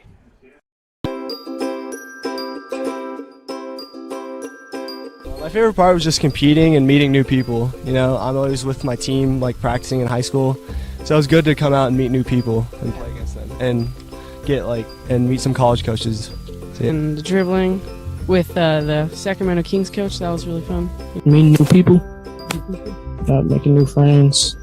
The games, I love playing games, yeah. Just to be able to practice on my moves.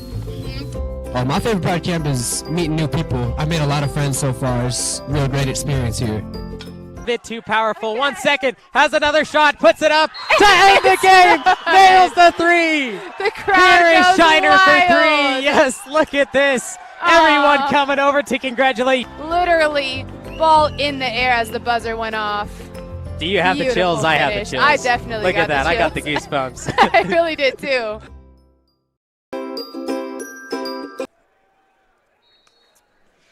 Start of the fourth quarter, Merced College Blue Devils up by 20, 30-10 over the Feather River Golden Eagles. Knocking at the door to score again, Ryan Kraft from the 15. 8th play of the drive started from their 25.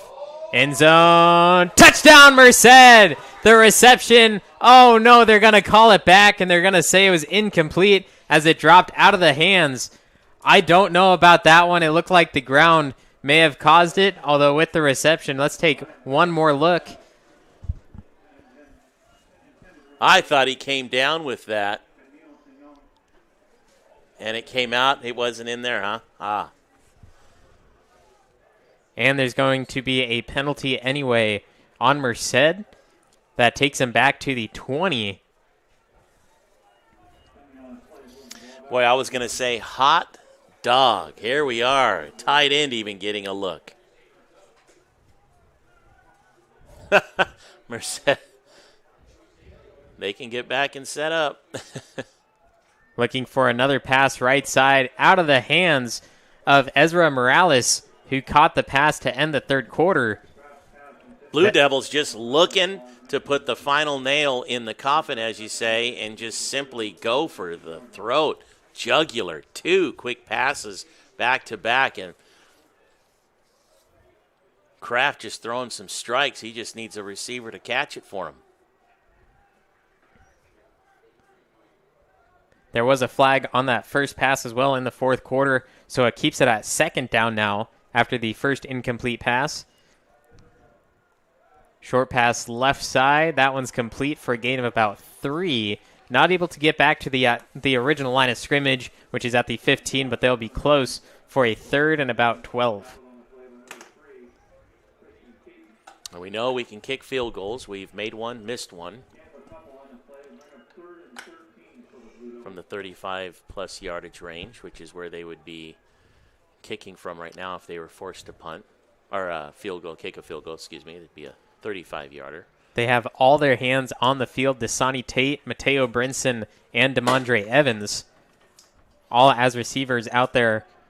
And as well as them, Raheem Choice, who has caught multiple passes today as well. They do look to throw over the middle. Caught by Tate, end zone, touchdown, Merced! Oh, there's whistles.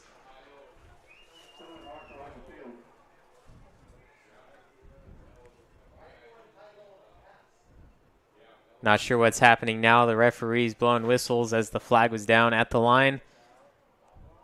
Personal foul on Merced. So the running back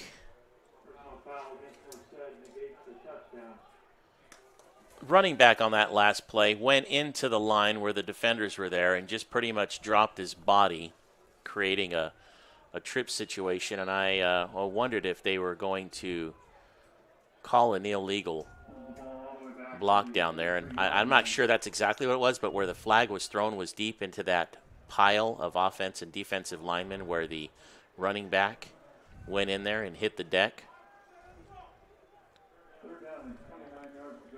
Well, let's see if the Blue Devils here can strike again. The clock has stopped. They got 6 seconds on the play clock. Kraft alone in the backfield. Plenty of time, and there comes one defender bustling through the line, but Kraft able to stay on his feet. Now back at the 50.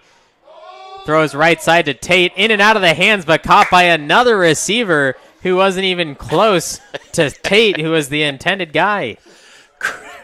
Kraft saw Tate, threw a nice ball there. Tate, I didn't think, expected it to be coming in with such speed.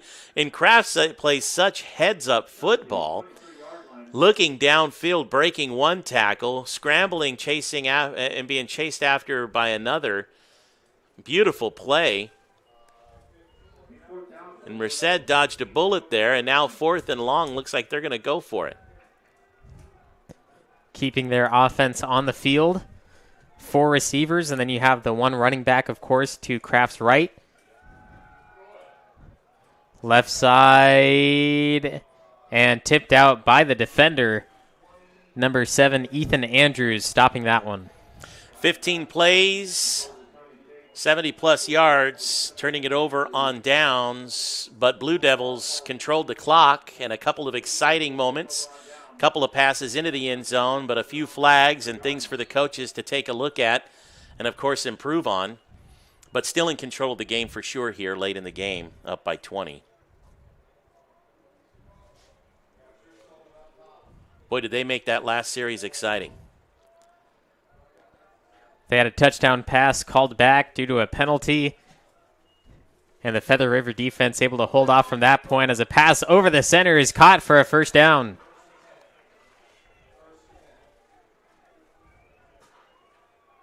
Hard-fought yards and a great play for the Golden Eagles, and now they're going to go hurry-up offense. Practically going to snap it before the chains even move and set. From the pistol, and another run up the gut for only about 4. Merced not allowing the run. 4 yards on first down gives them time. It doesn't give them time, but gives them room, gives them opportunities, gives them options. And they're just going to play hurry-up ball here. Hands it off to the man in motion. Cuts up a hole past the 50 into Merced territory for another first down.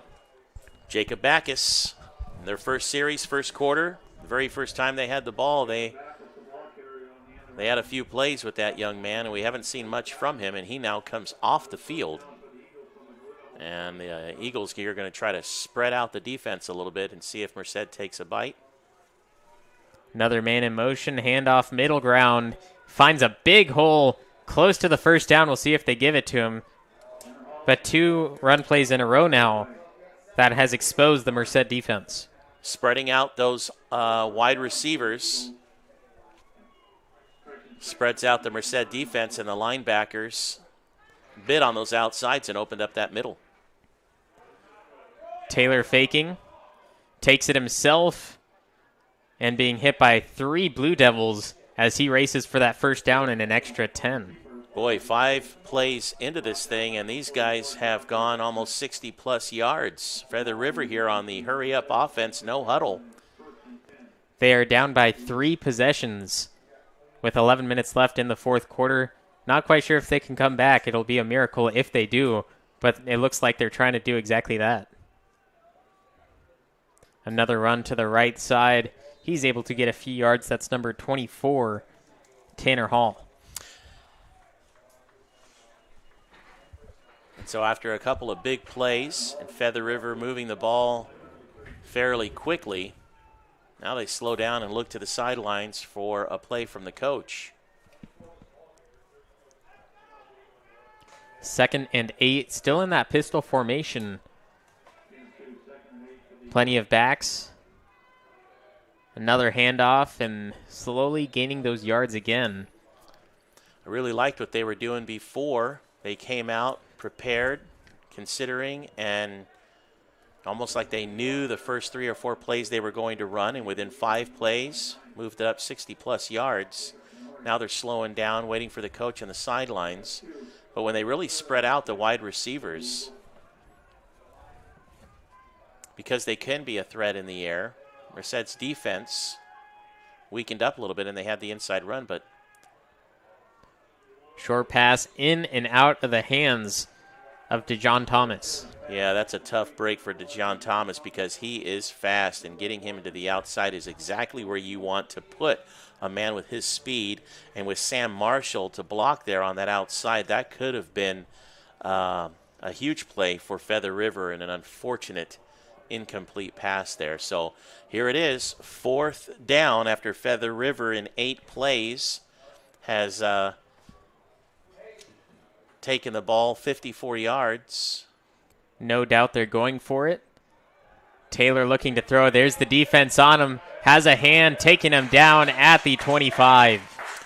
Nice tackle by the linebacker, blasting through the hole. Arnold DeJaney out of Coconut Creek, Florida. And the turnover on downs, giving Merced the ball, and a lot of excitement for the Merced defense, and the coach is high-fiving as Merced now clearly, as we've known all along from the first few possessions, absolutely in control now with a 20-point lead late in the fourth quarter in the game here. Ryan Kraft still taking the field for Merced. I thought we may have seen Jacob Betancourt out there at some point, but it doesn't look like he'll get some play today. As a handoff to Incomprera finds the left sideline. When you're this late in the game and you're running like Incomprera, 10, 15 yards juking left and right and picking up a good 6, 7 yards,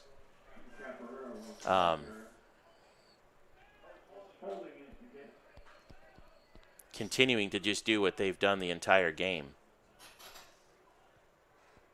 And again, you're this late in the game, although we had a holding call there, unfortunately, on Merced, and that's not what you want to see. So Jeremy Hurtado, the O-line coach, is going to have to do some talking with his O-line players, because that could be damaging and very hurtful to your team late in the game if the game was close. You don't want any of those kind of penalties, even this late. Man in motion for Merced, dishes it off to DeMondre Evans, flag in the backfield and taken down at the 30. A 10-yard gain, but at the same time, oh, and there's another penalty. Well, we got the holding. Now high emotions down after the tackle.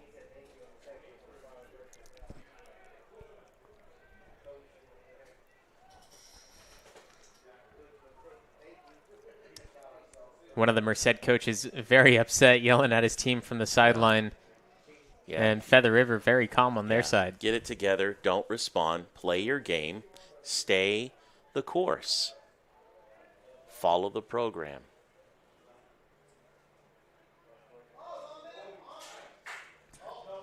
And unsportsmanlike conduct will be placed on Merced.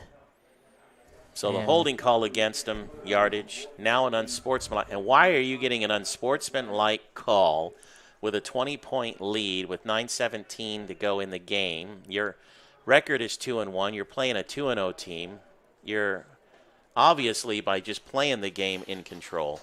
And so there could just be some trash talking and a little bit of banter going on down there, but that's just the last thing you want. And like you said earlier, one of the Merced coaches not happy with his players. Now in some deep trouble. Be aware of the defensive line for Feather River. They have 4-man. They'll probably rush right through the line if they can to try to find Kraft in the end zone. 1st and 29 here. And they hand off up the middle. Not exactly agree with that play because, like I was saying, the defense is going to try to rush through that line, and you don't want to hand it off up the middle when the line's trying to get through that same hole. I mean, good for Feather River to kind of pick up on what was going to happen there. Merced figured, spreading it out, we can try to fake one back in the middle. They've been getting some big yardage all game, but good eye on that one, Levi. You called that perfectly. Believe it's 2nd and 28. A few players jumping. There goes the flags. Kraft, deep right side. Nearly intercepted, but out of the hands of every single player on the field.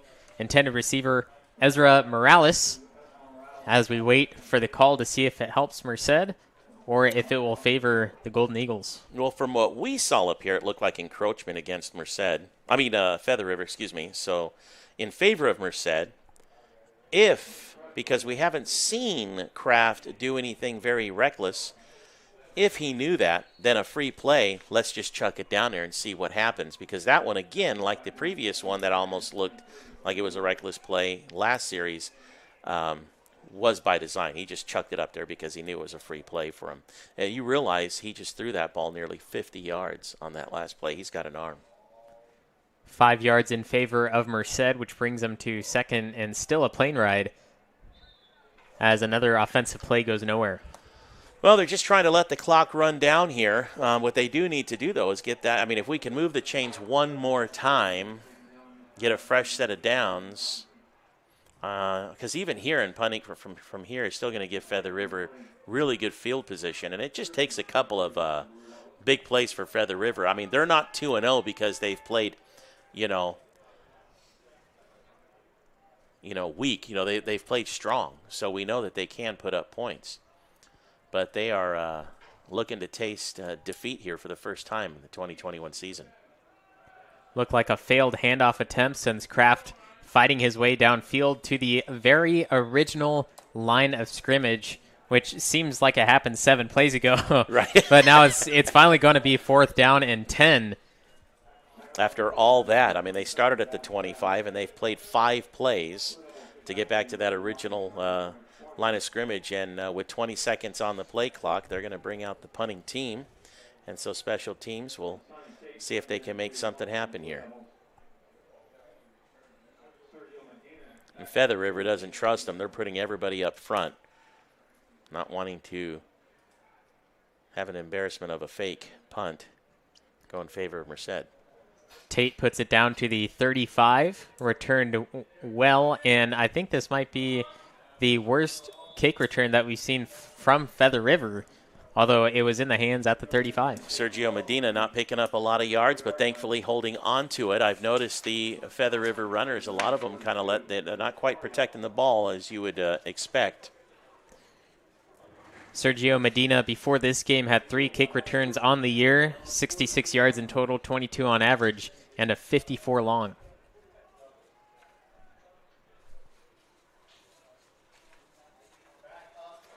Seven minutes left in the 4th quarter.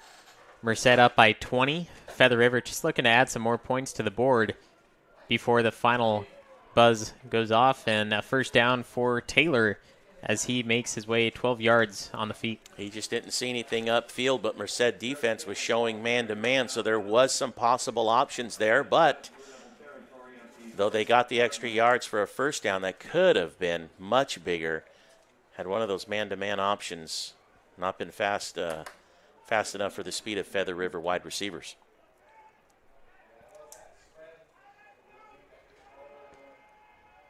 Got Thomas out there, number 1 for Feather River. Watch him there in the right slot. He's in motion, going to hand it back to the single back. It's a fake play action deep down the field, out of the hands of number 17, Dalton Flowers, who's one of the better receivers for Feather River.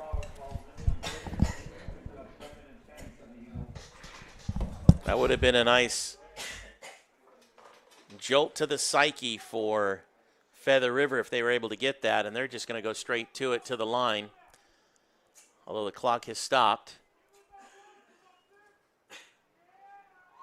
Nice deflected pass there. Merced defensive line doing what they've done today, and there again we see number 52, that's Nick Aguilera, getting his hand on the pass from Jared Taylor and Feather River, and a 3rd down and 10. So a big defensive play coming up for Merced. Feather River would like nothing more than to get one more good series here toward the end of the game. Get it in the end zone. Taylor looking to throw, rolling that right side, finds the receiver, and it looks like he held on just enough to get another first down. Number 87, Chandler George, the receiver there for Feather River. First time getting a touch here today. Hurry-up offense for the Golden Eagles. Quarterback keep again up the middle, and he finds about 6 yards on that carry after nearly being taken down at the line, and another flag, probably unsportsmanlike conduct, as it is very late after the play. Arnold Dejani, for Merced, was there on the initial grab for Merced.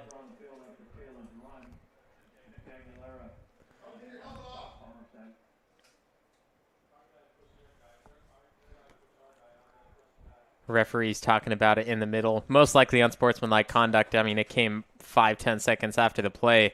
The referee running over to Feather River's sideline. And it's going to be one on both sides. So they cancel each other out. But at the same time, it puts both teams in a predicament.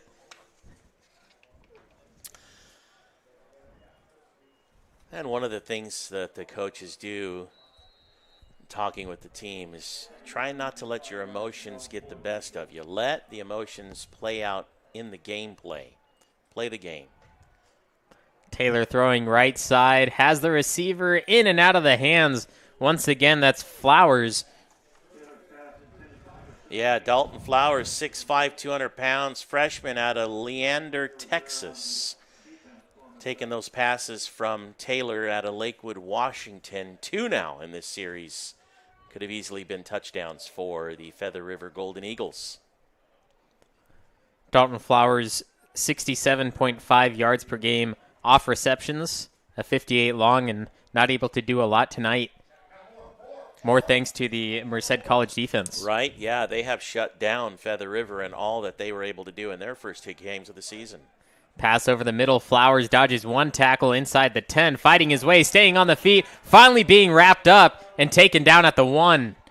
Dalton Flowers, an absolute monster, not being able to be taken down. Well, we just saw why he got the yardage he has in the first 2 games of the season. And I don't know where he's been the entire game, but there he was for us here in the 4th quarter.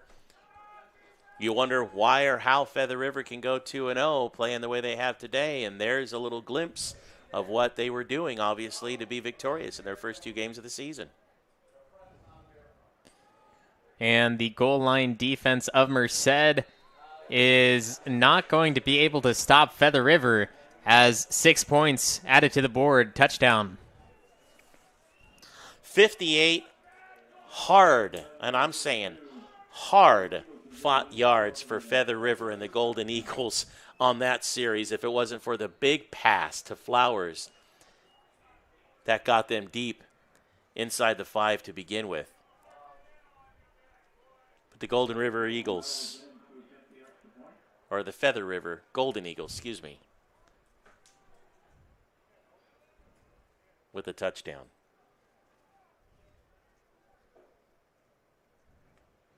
And the PAT is good as well, 30-17, with 5 minutes remaining in the 4th quarter on NorCal Sports TV.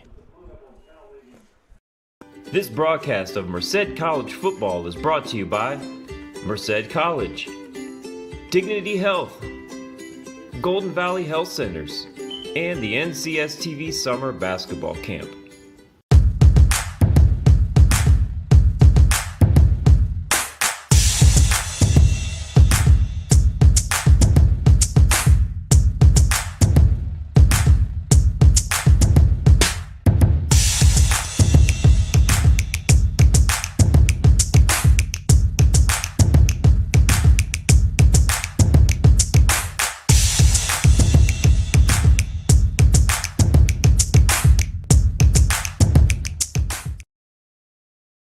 This broadcast. 30-17, Merced up over the Feather River Golden Eagles. Just about 5 minutes left in the fourth quarter. Merced most likely taking this one, but Feather River able to tack on their second touchdown of the game late in the fourth. And we saw a player that has received big yards for them, the freshman Dalton Flowers. Big pass reception that put him inside the 5 on that last series. Feather River kind of looking for a squib onside deep kick, somewhat of a kick return there, trying to get the ball back, and it falls out of bounds. That's what you call they were trying for a something or other. Yeah, great field position for Merced here. I mean, they're in control of the game, and now right now what they want to do in this series is get a couple of first downs fairly, quick, within a down or two, and they will be able to close this one out. Ryan Kraft still in control, still putting out all the big guns. Dasani Tate, Romello Presley, and all of the above out there for the Blue Devils. You got to remember, Feather River 2-0 coming into this game. Merced coaches know what they're capable of doing. They're not going to let up. They're going to keep playing their game. There was Presley for a 3-yard gain. Yeah, Merced's not going to let up. They are going to continue playing their game and not slow up. But barring any strange event here, Merced is going to improve to 3-1 now on the season. Feather River dropped to 2-1. Merced will be riding a 3-game winning streak here. Play clock at 5 seconds. Merced in some trouble, now counting down to 1. Really has to get that ball out just in time. And the ball is on the ground. Feather River saying they have it. And the white hat calling for it. Yeah, Feather River now back in possession with 4 minutes, 13 seconds left, although still 2-possession game for Merced. Well, it's the first we've seen of anything like that for Merced here today. And this just gives a possibility of Feather River getting a momentum swing here, down by 2 touchdowns with 4 minutes. I mean, I just got done saying barring any unusual event. And you saw the replay there. It looked like Kraft had an option to either give it to the running back or take it himself, and they both had the same thought, I can take this. And the ball was able to get out of both of their hands and into the Feather River offense. Now from the 35, Taylor sparing no time, looking to throw. Gets hit as he throws, out of the reach. No flags in the backfield, though. No roughing the passer, which could have easily been called. Just trying to do anything right now. And the referee checking on who I think is Taylor. And it is, and finally up on his feet, getting the call from the sideline. He was hit massively as he threw. He jumped up in the air. 3 defenders were there.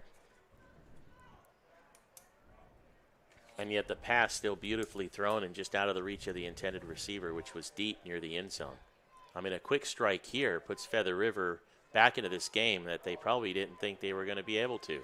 Option play right side finds a first down for Feather River and to stop the clock. Right. No need for a timeout. Yeah, nice run, nice play. Tanner Hall, freshman 5'11" out of Omak, Washington. And these are the players that we read about even pregame that were playmakers. Flowers, Hall. And here late in the game, trying to make something of this game, down by 13. Man in motion left to right. Play action. Short pass right side caught. Inside the 20 and being taken out of bounds with a big hit from Rodney Windsor. Another player, Jacob Backus, who we in the pregame were reading about. And that's really the last option on that play, was for Taylor to dump it off to Backus for at least a couple of yards. But Feather River here this late in the game, down by 13, clock running, 3 minutes to go. That's not the option they really want to go to. It is an option, but it's the last. They need bigger plays here. Play action again. Taylor straight up the gut, finding his way right side, 5, end zone, touchdown, Feather River.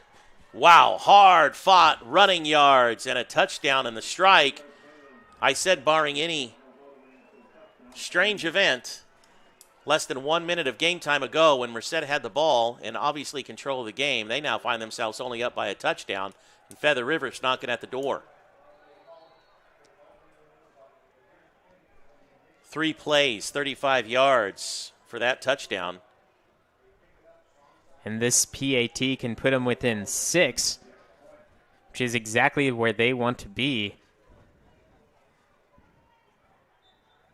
And that one is through the uprights, 30-24. We have a game in Merced at Stadium 76, NorCal Sports TV.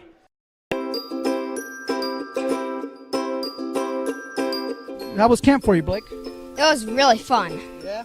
What was your favorite part of NorCal Sports TV's summer basketball camp? The atmosphere. Just being out here, feeling close to nature. Like, I woke up in the morning from getting my award for the 6 a.m. practices. I woke up in the morning, I saw 3 deer just pass by. I got a video. It was really cool. And I love the atmosphere. I love the coaches. I love everybody here. Everybody's here to get better. Everybody's here to have fun. And, you know, I like the competitiveness as well. So.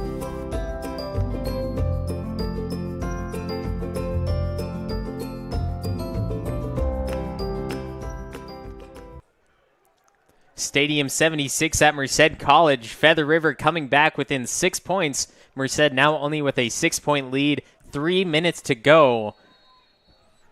Absolutely incredible game. Feather River coming back from the deficit that they were at. Full momentum shift, and on that last quarterback keeper showing that they are still in this game.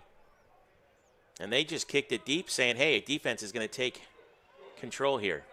DeMondre Evans returning the kick, finding his way nearly into Feather River territory. Merced not giving up either. A kick return that gets you 30 yards. You're at midfield. The thing is Merced, with 2:51 to go in this game, up by 6, they need to run some plays. They need to run certain plays that gets them within the moment and move the ball. That's what they needed to do in the last series to be in complete control, because right now Feather River defense, like a chess match technically, has sort of the advantage, because now they're going to be bringing it in. They're going to be bringing stuff to Merced, and Merced better just be on their game and be prepared as Kraft and company come out. I mean, the last series we thought we might see some second stringers, third stringers, but they knew the potential that Feather River has. And look at Feather River now lining up 5 guys in the line. Run up the gut for about 2 yards, and Feather River still fighting to pull the ball out, which is kind of what they need to do under 3 minutes left. In the way that Merced, I believe they've had 2 fumbles, possibly 3 throughout the game, and one just happening to be on the previous possession, giving Feather River the ball back and them scoring the touchdown. They say, hey, they're not holding on to the ball very well. Let's try to strip it, take it out, get it back, and then take the lead. And a timeout called by Feather River to see what their defense can do on this one. 2.5 remains. NorCal Sports TV. Make your dream home a reality. Enjoy the excitement and luxury of the home transformation you have always wanted. At KHB Construction, we are committed to clear communication and unmatched craftsmanship, guaranteeing to give you the best renovation experience there is. You dream it and we build it. Visit kitchenhomeandbath.com today to start your very own design-inspired creation.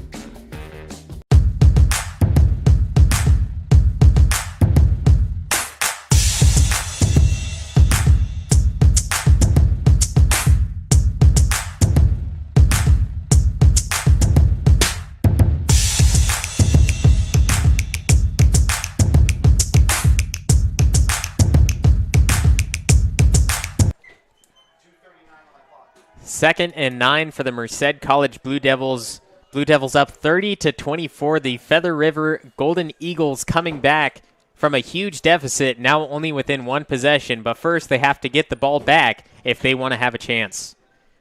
Kraft in the gun. Handoff up the middle in Comprera.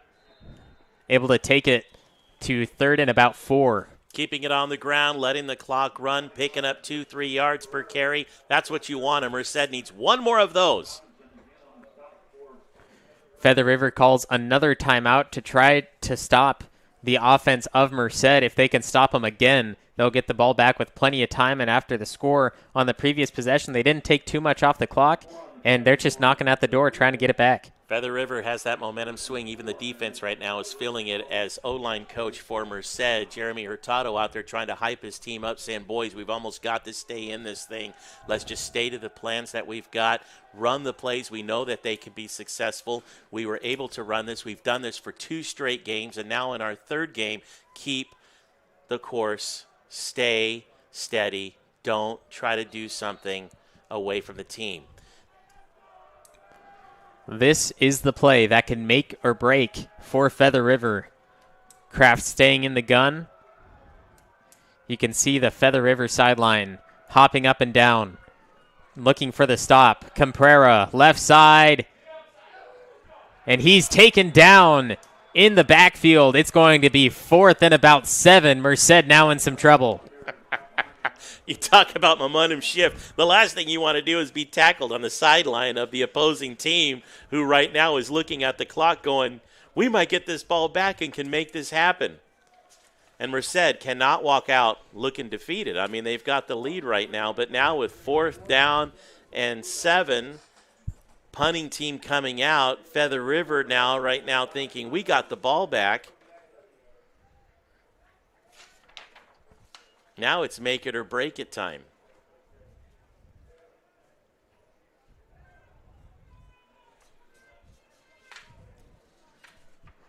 Merced is looking to punt, and the punter, Dasani Tate, is back at the 36, 37-yard line.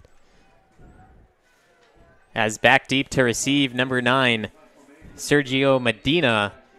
We've talked about it all day. The kick and punt returns for Feather River has been magnificent, as Medina will field at the 6, and right there to meet him is Merced College. And we know he has the capabilities of running big, and Merced special teams able to stop him. And I think that's one of the first run backs we've seen of any team against Merced not get more than 5 yards on a kick return. Feather River back in control at the 10-yard line. 2 minutes, 13 seconds left. 90 yards to go. This is exciting, man. This is the game. This is the 2-minute drill. This is what they have planned for.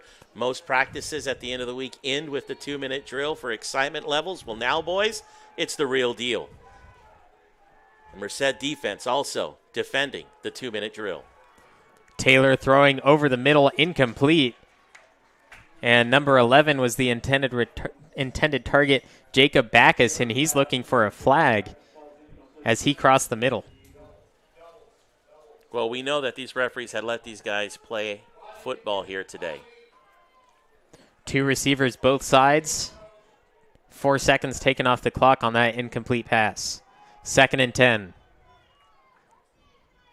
A fake quarterback draw up the gut, breaks the line, finding his way right side, has an open field and a blocker past the 40 before being taken down at the 45. A huge gain and now some room to breathe for Feather River. 2 minutes left. Merced got caught, their hand in the cookie jar, just looking wide, and gave that open lane in the middle once again. And those defending linemen just could not stop that run, and he is a speedster when he takes off, similar to Kraft of Merced. Now only 60 yards for Taylor and the Feather River offense. 1 minute, 45 seconds left. Play action looking to throw. And no one is there. He was out of the pocket. That player was down on his knees. He's looking for a flag, but no flag was thrown. Great coverage, Merced. And that'll stop the clock with 1 minute, 38 seconds left. Still 60 yards to go, 2nd and 10. Merced may have dodged it on that one. Feather River favoring the sideline so that they can catch and run out when they need to stop the clock.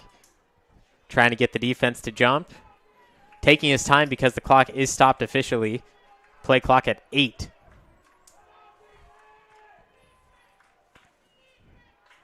Play action again. From the pocket, caught over the middle. And able to hold on to that one. What an incredible reception by Seth Anderson. Yeah, we are being entertained here today. This is big-time stuff. Both Feather River and the catch by Anderson and the tackle by Merced, but they're calling it incomplete. He didn't have control of it, I guess. And Anderson limped off the field after taking the big hit from the defense. That is really unfortunate for Feather River, who we thought had made a tremendous play, and the defensive stop, obviously in favor of Merced. So here's Merced's defense bringing the game. Taylor taking his time. Deep down the right side, and it's caught.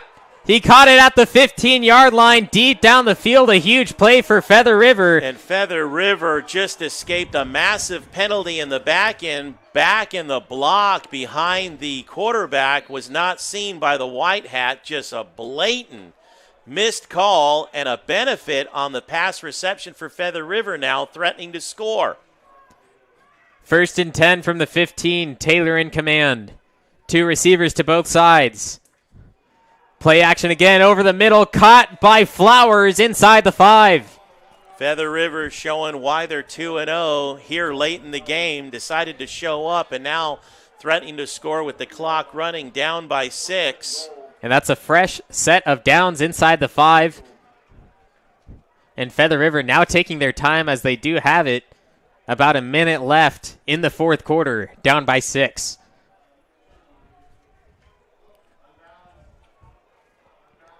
Really favoring that left side. You see multiple tight ends, receivers, flankers, tight end in motion. Yeah, Taylor off balance here. handing off up the middle. Pushing in both lines. And a call for a touchdown, Golden Eagles. Lineman was calling touchdown early on. We have one referee calling touchdown, no other referee out there calling anything. 7 plays, 90 yards for the touchdown. And now the extra point attempt to take the lead here with 40 seconds to go in this game.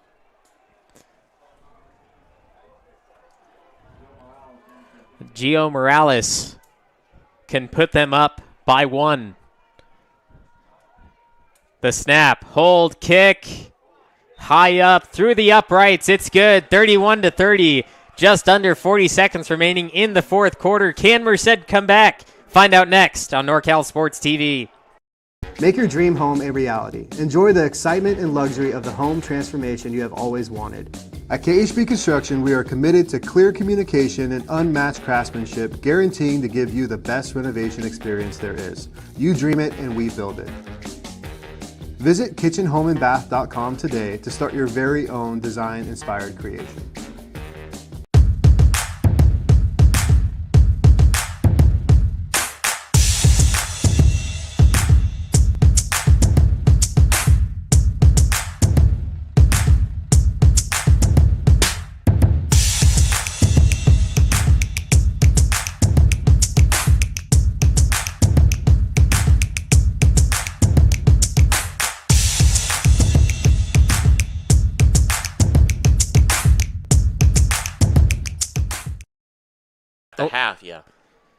Feather River with a magnificent comeback, taking the lead 31-30 over the Merced College Blue Devils. 39.8 seconds left. Merced getting the ball back.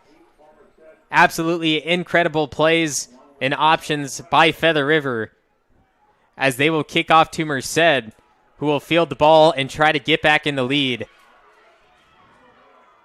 And the ball comes out. It's on the ground and luckily picked up by the kick returner, number 21, Romello Presley. Could have turned very bad there. 33.6 seconds left at this point. The 22-yard line. Ryan Kraft and the Merced offense needs a score. For 3 2/3 quarters, Merced Blue Devils controlled the game, the offense. They were in charge. In less than 5 minutes, the Feather River Golden Eagles scored 2 straight touchdowns to take the lead by 1. From the 22-yard line, 3 safeties deep back for the Feather River defense. Pass over the middle, caught at the 40. Justin Incomprera being taken down at the 40. A flag which will stop the clock for the time being. We'll see what the call is, if it helps, if it doesn't. What is going to happen as they near midfield? A short pass caught over the middle. The Feather River defense had 3 deep safeties, and that opens up the middle of the field. But with 40 seconds, plenty of time, not the greatest choice, as they are now only 55 yards away, plus what the penalty is. Yeah, Merced is gaining is losing ground here, so it may be a hold on the back. Yeah, it's a hold in the back, a block in the back against Merced. So that's coming all the way back, unfortunately, negating that beautiful pass and run by Incomprera, which put Merced near midfield. And we know that Merced has the capability of striking quick here. And you'll notice Feather River now playing in their cover 2 defense. They're really opening back, right? Not giving they'll allow the middle stuff and the short stuff, but not the deep stuff. But what they don't realize, which has happened all night, is Merced has some speed. And so now a timeout's been called by Merced. Merced College calls the timeout because since the penalty was on them, as soon as they set the chains, the clock would be started, and of course 24.5 seconds left. What can we see from Merced looking to get it downfield? Well, what I see Merced probably doing, because they're going to give them the middle ground, the mid-range stuff. The thing is get it into the hands of the guys who have the speed, who can slither past the secondary, because the secondary for Feather River is going to need to make sure they can wrap up tackles and not just be man-on-man, because Merced has proven all afternoon that you get them man-to-man, Merced can run. You're going to really have to wrap up to get the tackles. And so look to Merced to probably give it to the guys that have strong hands, quick feet, and run pretty much like gazelles and can slither past the secondary. Because the secondary of Feather River is going to play back and give them the middle range. And if Merced's going to take advantage of that, then you're going to need to put it into the hands of the guys who can get past those tackles.